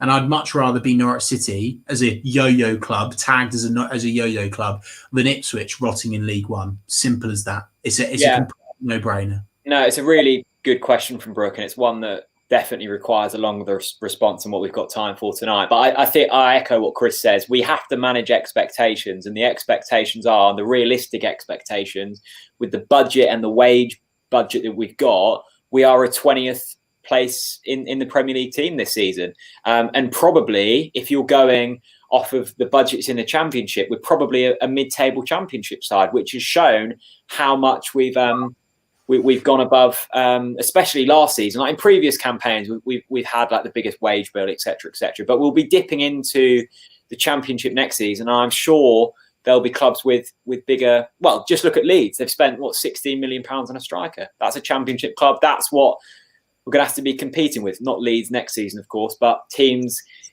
with that kind of budget, which is, and I guess, as Chris said, you've just got to enjoy the journey of a Norwich fan. We are not going to. We don't support Norwich to see silverware and all of that stuff. You have to enjoy the journey, and they're the Man City wins, they're the Newcastle wins, they're the winning the league.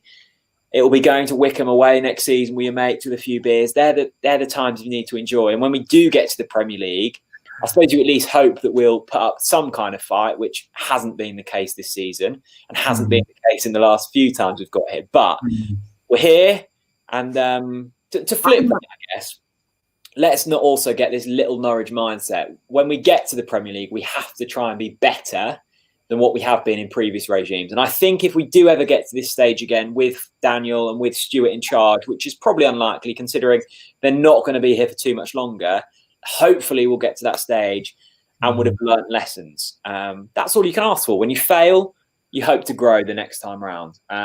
This is why it's all about expectation. And we're not competitive I know, and there's a comment earlier that said something like loving your ambition. It was obviously sarcastic. Like, our ambition has been very, very much managed as supporters coming from the top brass of this football club. So I'm sure that you could appreciate why we're saying what we're saying at the moment. And yes, Jack, I agree. You know, and I don't like that either. This little Norwich mentality, but Tim Close, Jesus Christ. But at the same time, oh my God, mate. Yeah, I mean, Brooks replied there and he says, yeah, I think the budget's the main problem. To compete with the best teams in the world, we need to spend at least 50 million minimum on a few players, but we don't have the funds. No, we don't have them kind of funds. And you're right. Yes, you do need to spend that kind of cash to compete in the Premier League on a regular basis. Norwich are getting forward here. It's a good cross. There's no one in there. It's a good cross. Did you just say? Awful. It was awful. It's utterly diabolical cross. Oh, that's a bad foul. Me, Jesus. Oh God, mate. I'm not sure how much. I don't think I can do this from now to the rest of the season. You know the thing, these late kickoffs, I'm struggling for energy. I need someone to kind of boost me in the comments, especially if we score. I'll be buzzing. But oh God, I mean, I've had a full day's work, and I'm watching this, and I'm thinking I could fall asleep live on YouTube. Right, Jack. We've had a comment from Finley Patterson. Oh, Chelsea go forward, another missed chance. Who has literally put in probably about 1 million times, Fark out or Fark in your opinion. Now, my response to that straight away is... By the way, what are we doing there? Dilly-dallying about on the edge of the box. Kick it out. We gift Willian an opportunity they should be putting in. Just kick the ball out. Learn from your mistakes. They won't. They don't. I really don't want this to become like a hyperbole of, of like trying to witch hunt, because I don't think Daniel Farke deserves a witch hunt, because of what he has achieved for us, and to be fair, because of the lack of resource that he has been given. But to then go back to the other side of the fence is we can't excuse the tactics and the passiveness and the real lackluster displays that we've seen since the restart. So I'm Fark in. Maybe I'm Fark in. I think it's way too early to be wanting the manager out. I do. I think it's beyond that. I think that we need some wholesale changes to this team to try and bounce up to the Premier League. Simple as that. Yeah, Finley, my response to that would be it's irrelevant what my opinion is here, because according to Stuart Webber, Daniel is completely safe in his job and won't be going unless he walks. Well, I can't see him walking, although he did say in previous press conferences he turned down big job offers to stay here. So if them job offers are still about, he might see that as a more enticing role. I think Daniel likes it here. I think he's got a good... By the way, sorry, Jack, fantastic from Lucas Rupp there. We have to say it. Great ball from Todd Cantwell, threads through, and Hernandez. There's a chance here. No, there's not. Oh. Yeah, Daniel's safe in his job. I don't think I've ever seen a case though where a manager has lost 8 in a row and not had his job even in question. It's surprising that there is such faith in Daniel. Do you think? Yeah, we've lost 8 games in a row, Chris. Name me a manager that's lost 8 games in a row and has complete job security. Mate, it's a fantastic comment and one that I can't necessarily disagree with, but you've got to factor in budget spent. You have to. And you have to, mate, because the gaffers that you're probably going to pluck out of thin air now are managers that have spent probably at least 20, 25 million, at least. And look, I'm not saying Fark out. I just think it for the people who maybe do want to see him go. I empathise with that viewpoint as well. I would keep him. I think he is a good coach. The amount of youngsters he's brought through, I don't think you see many managers do that. I know Stuart was using the fact a lot that we've had more academy appearances in the last 2 seasons than we had done in the previous 12, which shows how well our youth players have come along. And Daniel's done really well to bed them in. My worry is we haven't learned from errors that have cost us. And Hernandez looks through on goal there. It's a good strike. No, it's not. Norwich, Chris, it looks as if we're trying to chase the game here. We're throwing men forwards. We are looking exposed at the back, but there's clearly been a shout from Daniel to say, look, let's try and go get an equaliser here. There's a surprise. We look open at the back. I've not heard that before. Jack, there's a comment on here from SL_Xlight on YouTube. We play back way too much. Fark needs to change tactic. A point on that, which I want to ask you the question of, Jack, is: do you think that the lack of confidence and do you think that this season is going to damage our tactical approach going into next season? Is that? I mean, am I going crazy here? Like, because we've now been like here. Look, for example, here we're completely parking the bus, desperately trying to defend. I don't think it's going to be that easy to just flick the switch and go, right, we're back to the Championship. Let's play expansive, fluent football. I'm not sure that's going to be that easy. No, you're spot on. And that's why I'm worried that people are saying, oh, we'll bounce back straight away. It's not that easy. And, from a performance point of view, the team will be different. So that might be easier to turn on performances quicker. But it's the whole atmosphere around Colney. Like, to get that losing mentality out takes a little while, and that's why I'm so desperate to see a win or something from now until the end of the season. It looks very unlikely now with losing to Chelsea. We've still got Man City to come. Well, we've said that, Jack, haven't we? We've said, just try and scrape out a result, because I actually genuinely think that if we continue to perform the way we're doing, going down, it will do some damage to our medium term. I really do. I don't think it's going to be as easy as just turning on that Championship switch and being able to be that team that went and completely dominated the Championship. I just don't think it's going to be as easy as that. We've got Teemu Pukki warming up now, Jack. Would you bring on Teemu Pukki, or are you putting Adam Eder on? Well, I'd prefer Adam Eder out of the two. I think Teemu just needs a rest. He looks so under the weather almost. Carl has commented and he says, just seen the stats, 15 shots to 0. Wow. We haven't had a single shot. I didn't realise that. Not good enough. Don't care about the opposition. It's just simply not good enough. Brilliant from Todd Cantwell there, by the way. Very harsh there. Is he going to book him for that? No way. Do you know what? I cannot wait to see the back of Premier League officiating.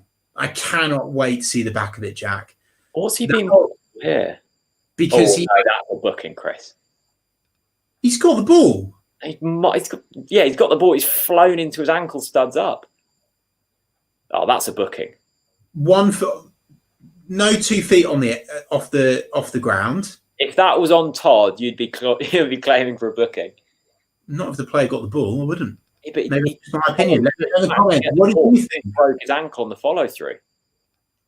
Yeah, but he didn't, did he? So. Anyway, I'll tell you the one thing I quite like the Championship as a league. Of course, I'd prefer to be in the top division, but the Championship's great. I'm looking forward to no VAR. Blimey. Oh, mate, I cannot wait. It's actually going to be exciting to watch football again. I honestly can't wait to actually be excited to watch a football match.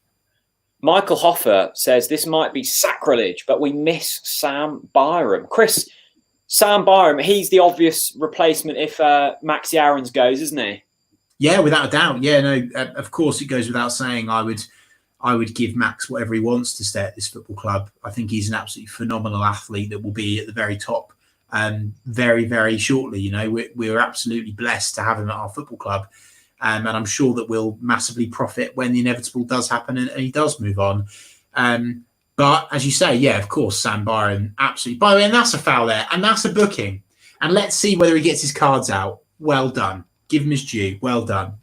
About time. I love this. Hang on, I love this comment on Kofi. We've had another donation from Norwich since 72. He says, "You two make me laugh, flipping my hopeless optimism into deep despair.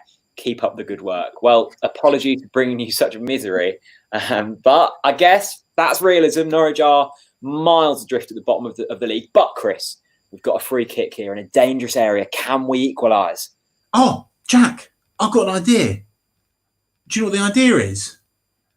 Bring on Duda. Duda's specialist kick taker, mate. He would be brilliant. He would definitely get it over the first man, that's for sure. Here we go. Kenny McLean on the set Go piece. on, Kenny. One in. He's beaten the first man. It's a header. Oh, It's gone backwards. the fact that we've just got excited about the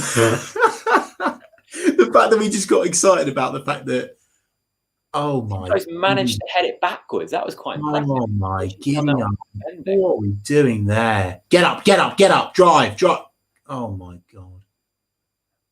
Right, well, that was exciting, lads. We still haven't, lads and lasses, of course.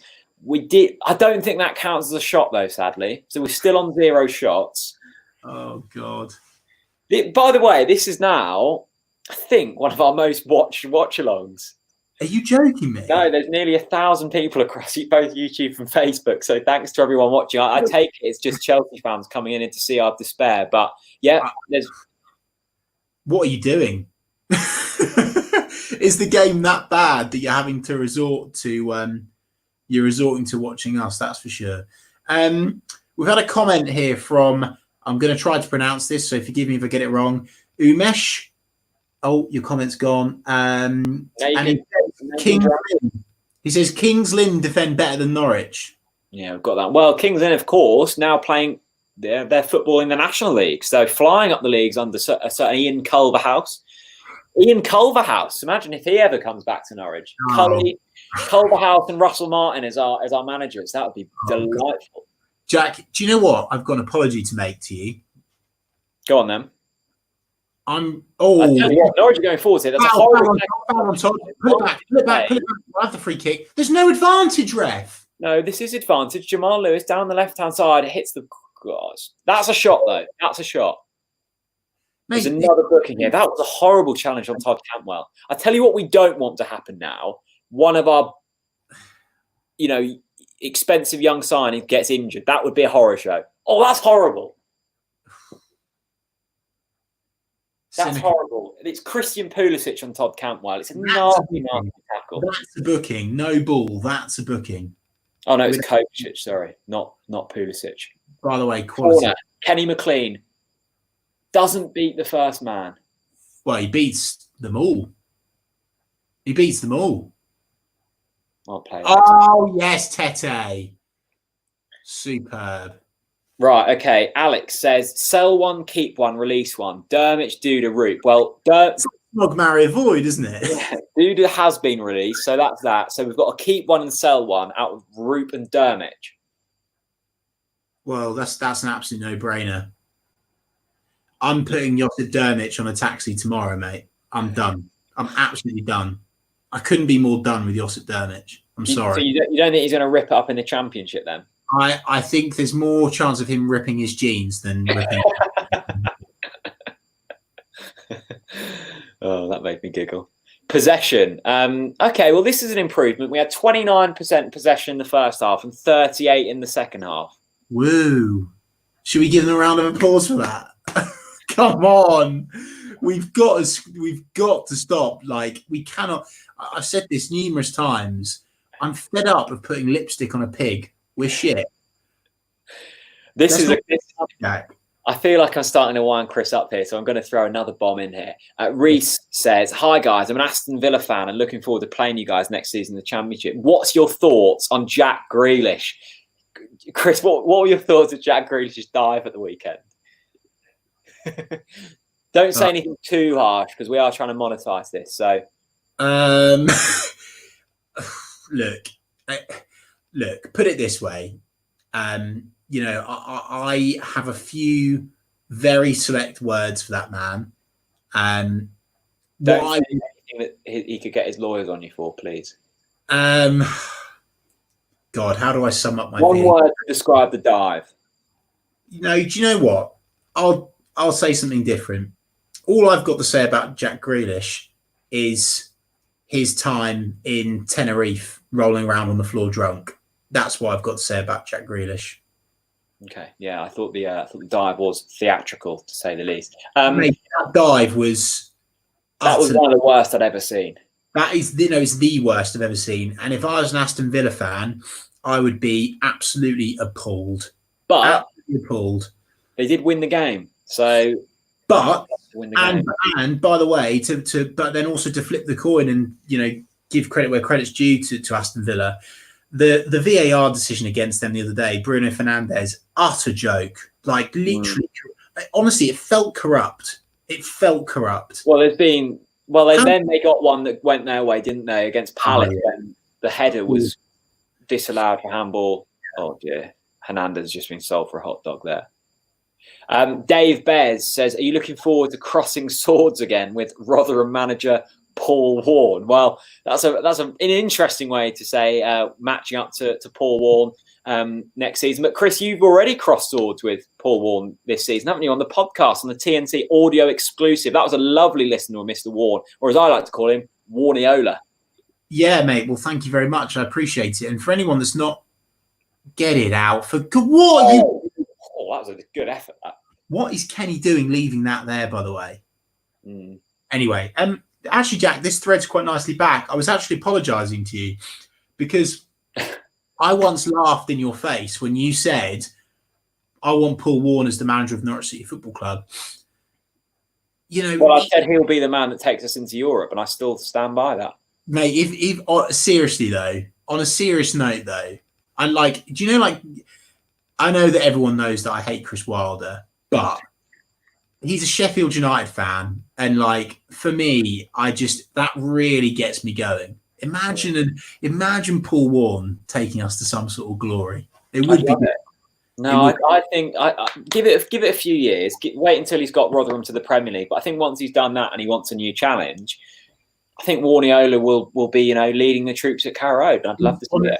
On a very serious note, for those of you that are watching this now that you haven't done already, there's an absolute treasure trove of TNC content that quite a few people still haven't listened to, believe it or not, because they were audio exclusives. They live on our SoundCloud, Spotify, or iTunes account. And it's basically literally just me having a chat with all sorts of players and some completely untold stories that quite a few people haven't had access to. The likes of Paul Warne really opened up about the loss of his father, his inspirations, being a Norwich fan. Bradley Johnson talking about what actually really happened when he left. All sorts of weird and wonderful stories. Alan Gow with the Iranian mafia. Mate, there's all sorts. So do feel free to check those out if you get the time. Very one. Chris did a really good job on all them. My favourite story out of all of them, though, was the Paul Warne one when he recalled the story of what he said to his players in the dressing room before the Ipswich game. Because I think his father had passed away a few weeks before, and they took on Ipswich. I think Ipswich were they at the top, and Rotherham were about third at the time. And he said, "Look, if I don't ask much of you, but don't come back into the dressing room if you don't go out there and beat them tonight." And they of course went there, beat them 1-0, and went on to win the league, Rotherham. So they're the club I've got a little soft spot for. On a very serious note, that is the podcast that I look back on. Well, that one and Simon Thomas. I was honestly choking on the end of the phone. When I spoke to Paul Warne, I was really trying hard to catch my breath because I was literally crying on the phone. It really did get to me. So yeah, feel free to check that out, Norwich fans. If you want a deep listen, not that you want that anymore because we're already completely shite on the pitch. So yeah, there were some really funny bits in there as well. He said that he's hilarious. He gives his lads the Wednesday off because it's 2-for-1 cinema tickets in Rotherham. Amazing. That's the kind of bloke I'd love to see in charge of Norwich one day. I really would. On a very serious note, Jack, I've got his number, so I'll send him a WhatsApp before Rotherham get to Carrow Road, and we'll hook up with him for a pint. No, it'd be great. Looking forward to watching that game next season. Jack Harper says, "Why do you think the players aren't learning from their mistakes?" Well. I think it's coaching, Jack. I think, until they're told what they need to do, I mean, there's, of course, a bit of responsibility from themselves. But for things like zonal marking, in a sense, they're doing their job. They're marking their zones. And I think Kevin Piper summed it up really well on Twitter. He said he's never seen a zone score from a corner, but he's seen a player score from a corner. You need to pick your players up. And in zonal marking, again, we talk about responsibility. You haven't got responsibility. If you lose, you don't lose a player because you're not marking one in the first place. So it's things like that. It's just simple coaching that I haven't seen. The damning statistic that I saw, Charlie Wyatt tweeted me the other day, and he said, we've conceded 184 goals in under 3 seasons of Daniel Farker. That is not sustainable. Do you think though, Jack, it's actually a lack of? By the way, brilliant from Todd here, driving the ball forwards. Keep it simple. Keep it simple. I tell you what. Played. Put your foot through it. Oh no, come on. Still got a chance there. We've still got the ball. We've actually got the ball in their half. Oh, that's dross. It's that, isn't it? You only get in them positions in this league 3-4 times a game, and if the quality of the cross is that poor, you haven't got a hope in hell of scoring. Jack, what were we saying? Because we were actually talking about something relatively interesting then. What were we saying? Why are players making the same mistakes? Yeah, this is it. I genuinely don't think the players are... See what Norwich are building here. I like the look of this, by the way. No, I don't. Better from Norwich there. Is it a lack of respect towards Daniel Farke, Jack? Because I don't because I think it's cheap of you to say, well, it's just coaching. It's just coaching. Well, Daniel Farke's coaching the players. So I don't think the players are listening to Daniel Farke. I mean, there's only one of two things. Either Daniel Farke isn't doing what he's employed to do, or the players don't respect him. Because I don't understand. Of course he's coaching the players. Of course he's reviewing mistakes with them. Of course. But one of the things that we spoke about, by the way, Emi Buendia, credit Farke brought him on at a good time. Yeah. And this is the thing, and I really want to make this clear. Jack, we need to hold each other accountable to this as well. We really want to try and be fair, because a lot of people have criticised us for being, one way or the other. We are just a couple of fans, but I also want to be fair. I've given Daniel Farke some stick for not making substitutions early enough. That, for me, is a great time to bring on Emi Buendia. We're building into the game. We're getting a lot more possession. Chelsea look relatively flat at the moment. We say that, it's a wonderful ball, and Chelsea are in down the left-hand side. It's crossed in. It should be cleared by Jamal. It is cleared by Jamal. No, it's not. Fuck's sake. Chelsea just throwing crosses into the box. That's a really good cross. And it's Giroud again who gets his header on it. Jump! Just jump! Mate, why are we not jumping? What's he doing? Ben Godfrey that time. Yeah, again, this Close and Ben Godfrey partnership just isn't working. That is absolutely woeful defending once again. Andrew says, is there a risk that some of the younger players don't get their big move in the summer after their performances? Look, we're talking about these big moves, right? Almost as if they're going to happen. They're not guaranteed to happen. I'm sure there'll be clubs interested in some of our players, but you've got two things here. One, we don't have to sell, and Stuart won't be selling if the price isn't right. And if he doesn't deem the price correct, he won't be letting them go. And having watched a few of the performances from the players that we all think are guaranteed moves, I wouldn't be interested. We'd just like to say we've just seen Josip Dermich sprint. No, mate. I delivered that with such a... That's a highlight for me. It's a genuine highlight of the game for me. No, it's a really good point. It's a really good point, Jack. And it's a great question as well. And I've said this time after time. This is what's baffled me. Even if you are not in love with Norwich City Football Club, even if you know that you're going down, you don't think the team are good enough, and if you're a player and you're trying... Look, we asked Holty about this, and he said that's a nonsense. Players don't do that, right? But for me, if I know that it's unlikely we'll survive, I'm going to be doing everything I can to make sure that I'm putting on a display for prospective customers to buy me. So, yeah, I totally agree with that observation. I think that the younger, players are potentially doing themselves some damage at the moment. That goes without saying. And arguably, that's why Stuart Webber was cutting as he was towards Todd Cantwell, perhaps. Definitely. Sports World, I take it this isn't Mike Ashley, but Mike, if it is you, hello. He says, who is your player of the season? And Chris, while you answer that, give me a minute. I'm sorry. I know I do this every time and it really annoys you. I need to go to the toilet. Jack, in a moment. You've got bladder issues, genuinely. It's the coffee, isn't it? I'll be back in a moment. You are awful. By the way, awful shorts as well. My player of the season, there's only one player of the season, and that's Tim Krul. It's non-debatable. The only person that I think gets a sniff is Todd Cantwell in close second, which is what... Oh, that's and again there we speak about Tim Krul. Wonderful, wonderful save there from Timmy Krul yet again. Look, Tim Krul's been monumental. He's kept us in games. He's stopped scorelines being cricket scores. And he has been you know what I'm more impressed with about Tim Krul, actually? Not his performances, but his leadership. Because we've seriously lacked that characteristic in our team this season. And I actually think that if we had more of a spine of players with the same characteristics as Tim Krul, I think we'd survive. I genuinely think we'd survive. But then the only other person that comes close is Todd Cantwell. Taken, I'm sure most Norwich City fans by complete surprise. Jack, we've had a request from Phoebe, who of course has donated on Ko-fi, so we have to grant her permission. She says that I should sack you for continuously leaving.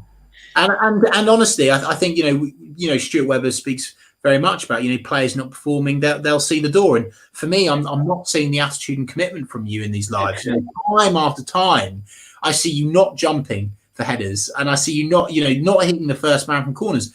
Leaving to go to the toilet is schoolboy, mate. I mean, the one thing I can guarantee is my bladder not holding out for the full 2 hours. So apologies, everyone. I am back now.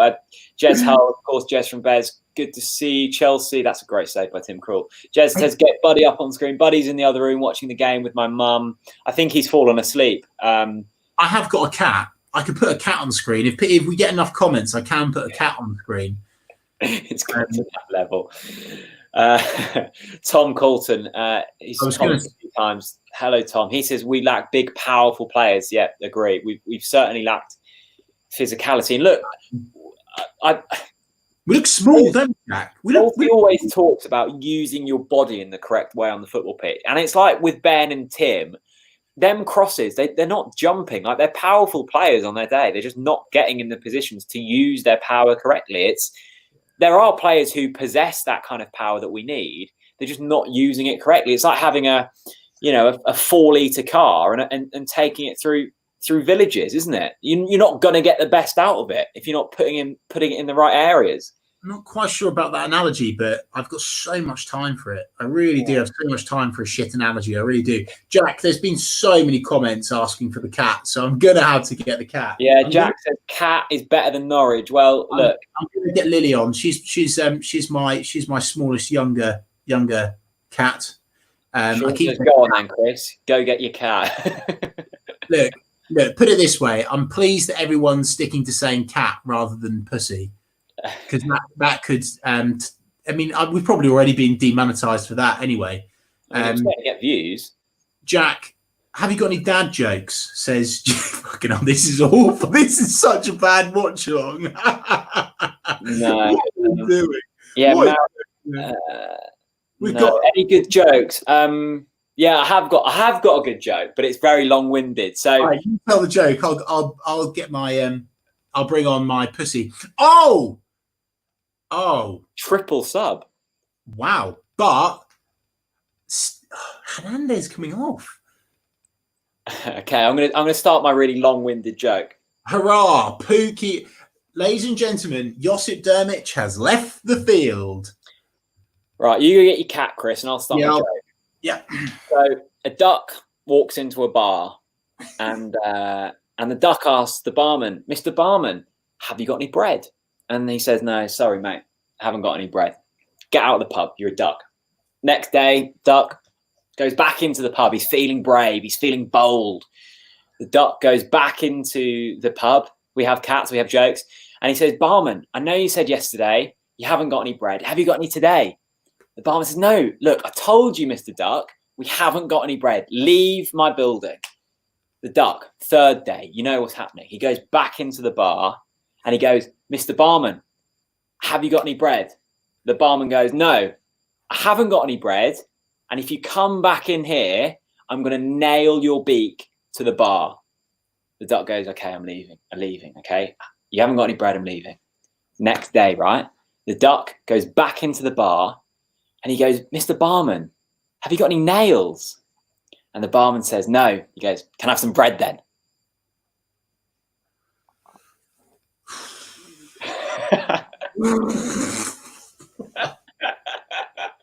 Oh my God, I hate relegation. I hate relegation so much. Okay. Oh my God! Right, I've got a joke, mate. Thanks to Jen, who always tells me that, and it cracks me up every time. I love that joke. I've got a joke, Jack. Craig Killett says, "I thought the football was bad enough." Craig, look, there's nearly 1,000 of you watching this, so this is the quality that you get on TalkNorwichCity, you know. And to be fair, you know, it was a woeful joke, but it's certainly better than the defending that we've witnessed tonight. Jack, why can't a car play football? Why can't I what? Sorry. Why can't a car play football? Because it's wheelie bad. No, because it's only got one boot. Okay, that's good. I like that. Good. Like that. Go on, hit me. Have you got any more in your locker? Yeah, I have actually. Lily, shut up. Even the cat says the defending's bad. I've got another joke. This one isn't as long-winded. Thank God for that, because I was about to turn this camera off. A man walks into a bar. He says, "Ouch." I've got one. You ready? Yeah.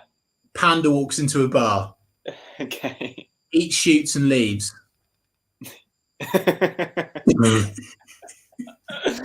That's good. If you're joining, hello. Lily Johnson says, "I want the cat back." Don't we all, Lily? But you can't have everything in life. I'd like to see Norwich have a shot on target, but it's not happening tonight. We're losing 1-0 to Chelsea at Stamford Bridge. It's the 81st minute. Yeah. We are telling jokes. Jack, what does the policeman say to his belly? You're under arrest? You're under a vest. You're under a vest. Got it. Awful. Absolutely awful. Joshua Clark says, "Welcome to the TNT podcast." Yeah, this is what you get. We are the #1 Norwich City fan-led video platform for a very good reason. Inside. Jack, do you think that this is possibly the peak of the channel? Yeah.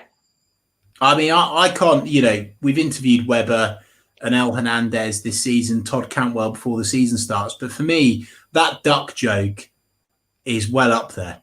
No, it's my go-to. You know, Sorry. Jimmy Anderson, of course, England's all-time leading wicket taker, says these jokes deserve a donation to the TNC joke clause. Look, I'm only going to plug it once more. We have got a Ko-fi link. It's essentially, what is it? It's a donation page in which can help with the channel, and if you donate, we'll tell some more jokes. Joshua Clark says, "Yeah, the duck joke was the absolute pinnacle." I agree, Josh. Jack, big question for you. Big question of the night. Get ready for it. Yeah. What is because of the fact that this is like watching paint dry, what is your go-to pot of paint? What colour?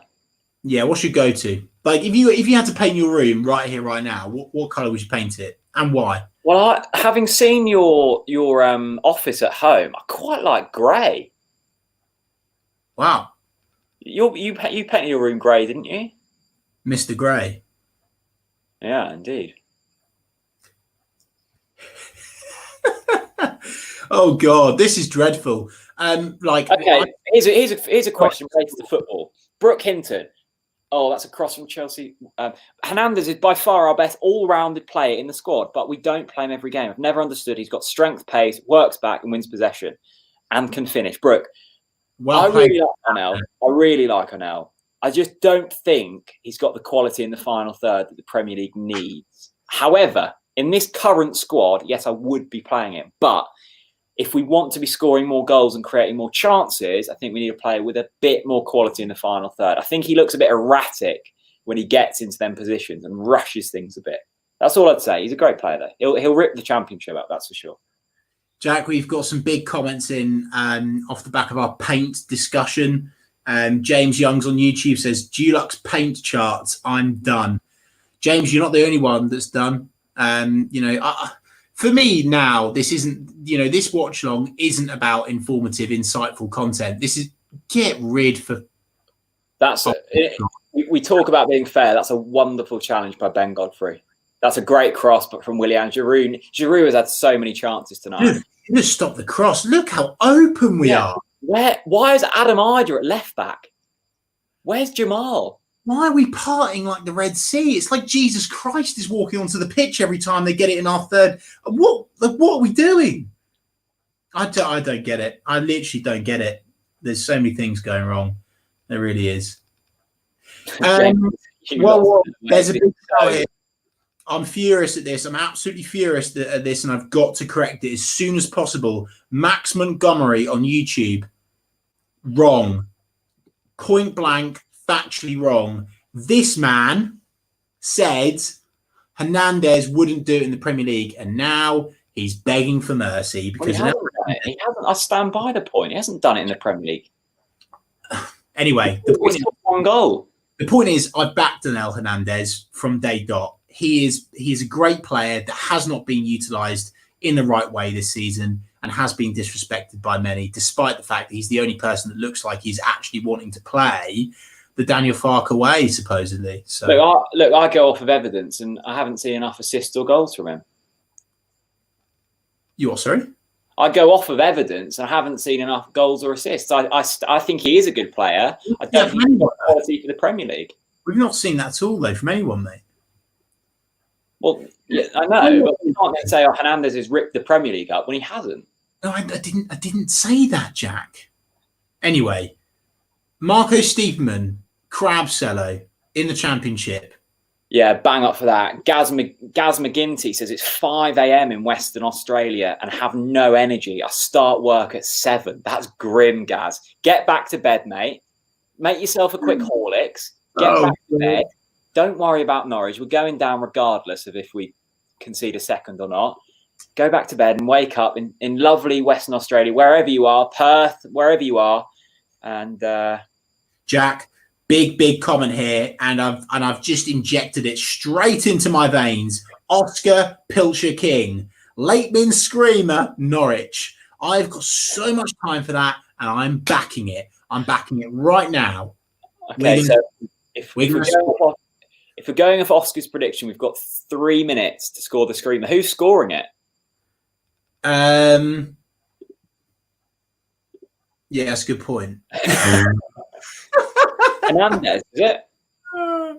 Mate, honestly. It's another cry. I tell you what, Norwich are very, very lucky to only be 1-0 down here. Chelsea have been incredibly wasteful in front of goal. I can kind of see why there's been a few times this season when Chelsea have lost games because they've been wasteful.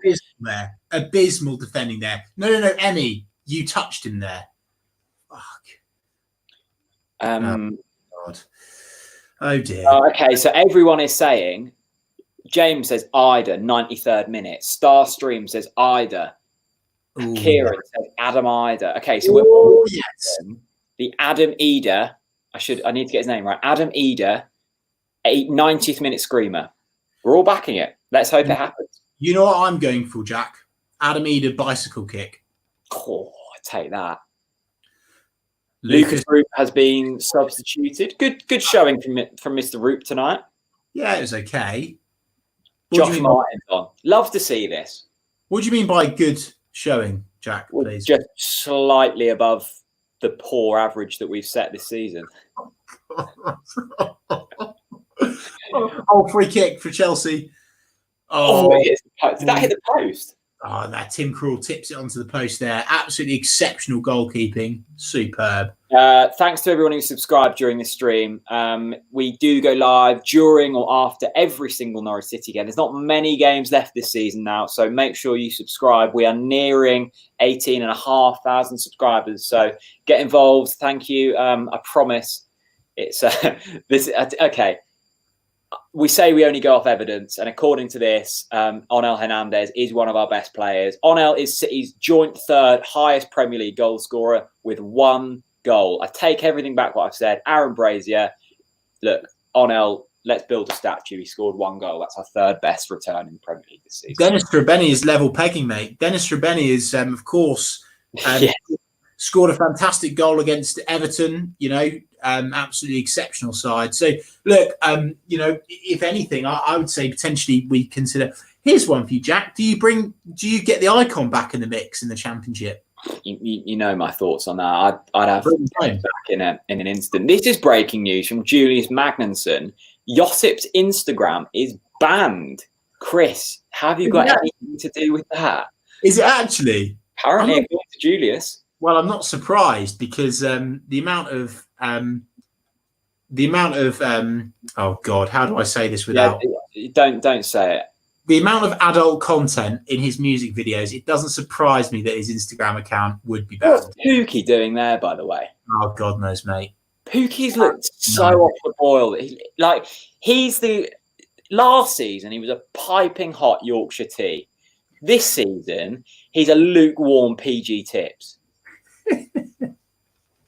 Oh, God. But, mate, like I've said this time and time again, Pookie hasn't had the service from the team at all.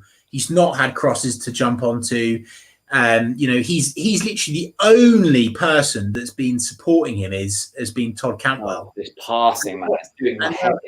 I mean, that is abysmal. Honestly, that's an abysmal pass there. Who was that? Was that Kenny? It was shocking. Look, it's the 91st minute. People, we said, well, I didn't say, Chris said, and a lot of the commenters said, Adam Ida is going to score a last-minute screamer. We've got 2 minutes to make that happen. Is it going to happen? Get involved. Yes. In the comments. Theo says, "Have you ever been to Sweden?" Yes, I have actually. I went to Stockholm last year. It was absolutely stunning. Love Sweden. You absolutely stink of Sweden. You stink of Sweden. Like if I was to put you in a country, it'd be Sweden. Why? You just smell of it, mate. Like I can imagine you getting the catalogue out with your missus and going, "Where should we go this year?" Sweden. I mean, it's just it smells of Jack Reeve. It really does. Yeah, well, the only thing I can smell at the moment is Adam Ida goals as we break here through. Jack, we were in the Chelsea half. Oh no, we've lost the ball again. Sorry, just got a bit excited there. Jesus, this is a good point from Aidan. Why is Buendia playing central defensive midfield? It's a good point. He's playing very deep. Why not? No. I'm not even, mate. I'm not. Why not? Callum, stench of IKEA with Sweden. Alistair says, best way to cook eggs. No debate. Poached eggs. If anyone disagrees with poached eggs, we're not friends. I'm not going to say my opinion on the best way to cook eggs because I know I just haven't got the energy to argue it. So I'm not going to bother. No, but yeah, your egg choice is seriously questionable beyond belief. Anyway, it's the 90th. Well, we've got 30 seconds left. By the way, Jack, great comment in here just to spice up the atmosphere in this watch along. Callum Harrison on YouTube, Steeperman and Chrissy Domagala, best lookalike in the club. Completely agree with this. Although the only way that you can tell the difference between Chrissy D and Marco Steepy is the Norwich Cathedral tattoo on Chrissy Domagala's arm. Yeah, it's a stunning difference. It's a stunning tattoo. It really is. Jack, if you had to get a Norwich City tattoo, what would it be and why? Oh, mate, I've honestly, and I really hope to God he's not watching. I remember being drunk on Prince of Wales when we could actually go out. And honestly, I have seen the worst Norwich City tattoo I've ever seen in my life, to the point where I was crying. Basically, some guy went up to me. He was like, TNC. And then he went, and he said, by the way, Marco kicking off there at Tammy's, kicking lumps out of him there. It's turned into it's game over. Well, I have to say, Jack, I don't know about you, but that was one of the most enthralling Norwich City fixtures of all time. Let us know in the comments what you thought of that game. Give us a rating. Out of 10, how entertained were you? Anyway, this will give you entertainment. And for Elliot Rowe, who goes by the name of Aguero on Instagram and Twitter, honestly, hang on a minute, I need to find this. This is the worst Norwich City tattoo of all time. And I hope to God that the guy that showed me isn't watching because he will definitely beat me up. Stay with me. Norwich have just lost 1-0 to Chelsea. We remain on 21 points. Look at this. Look at this for a tattoo.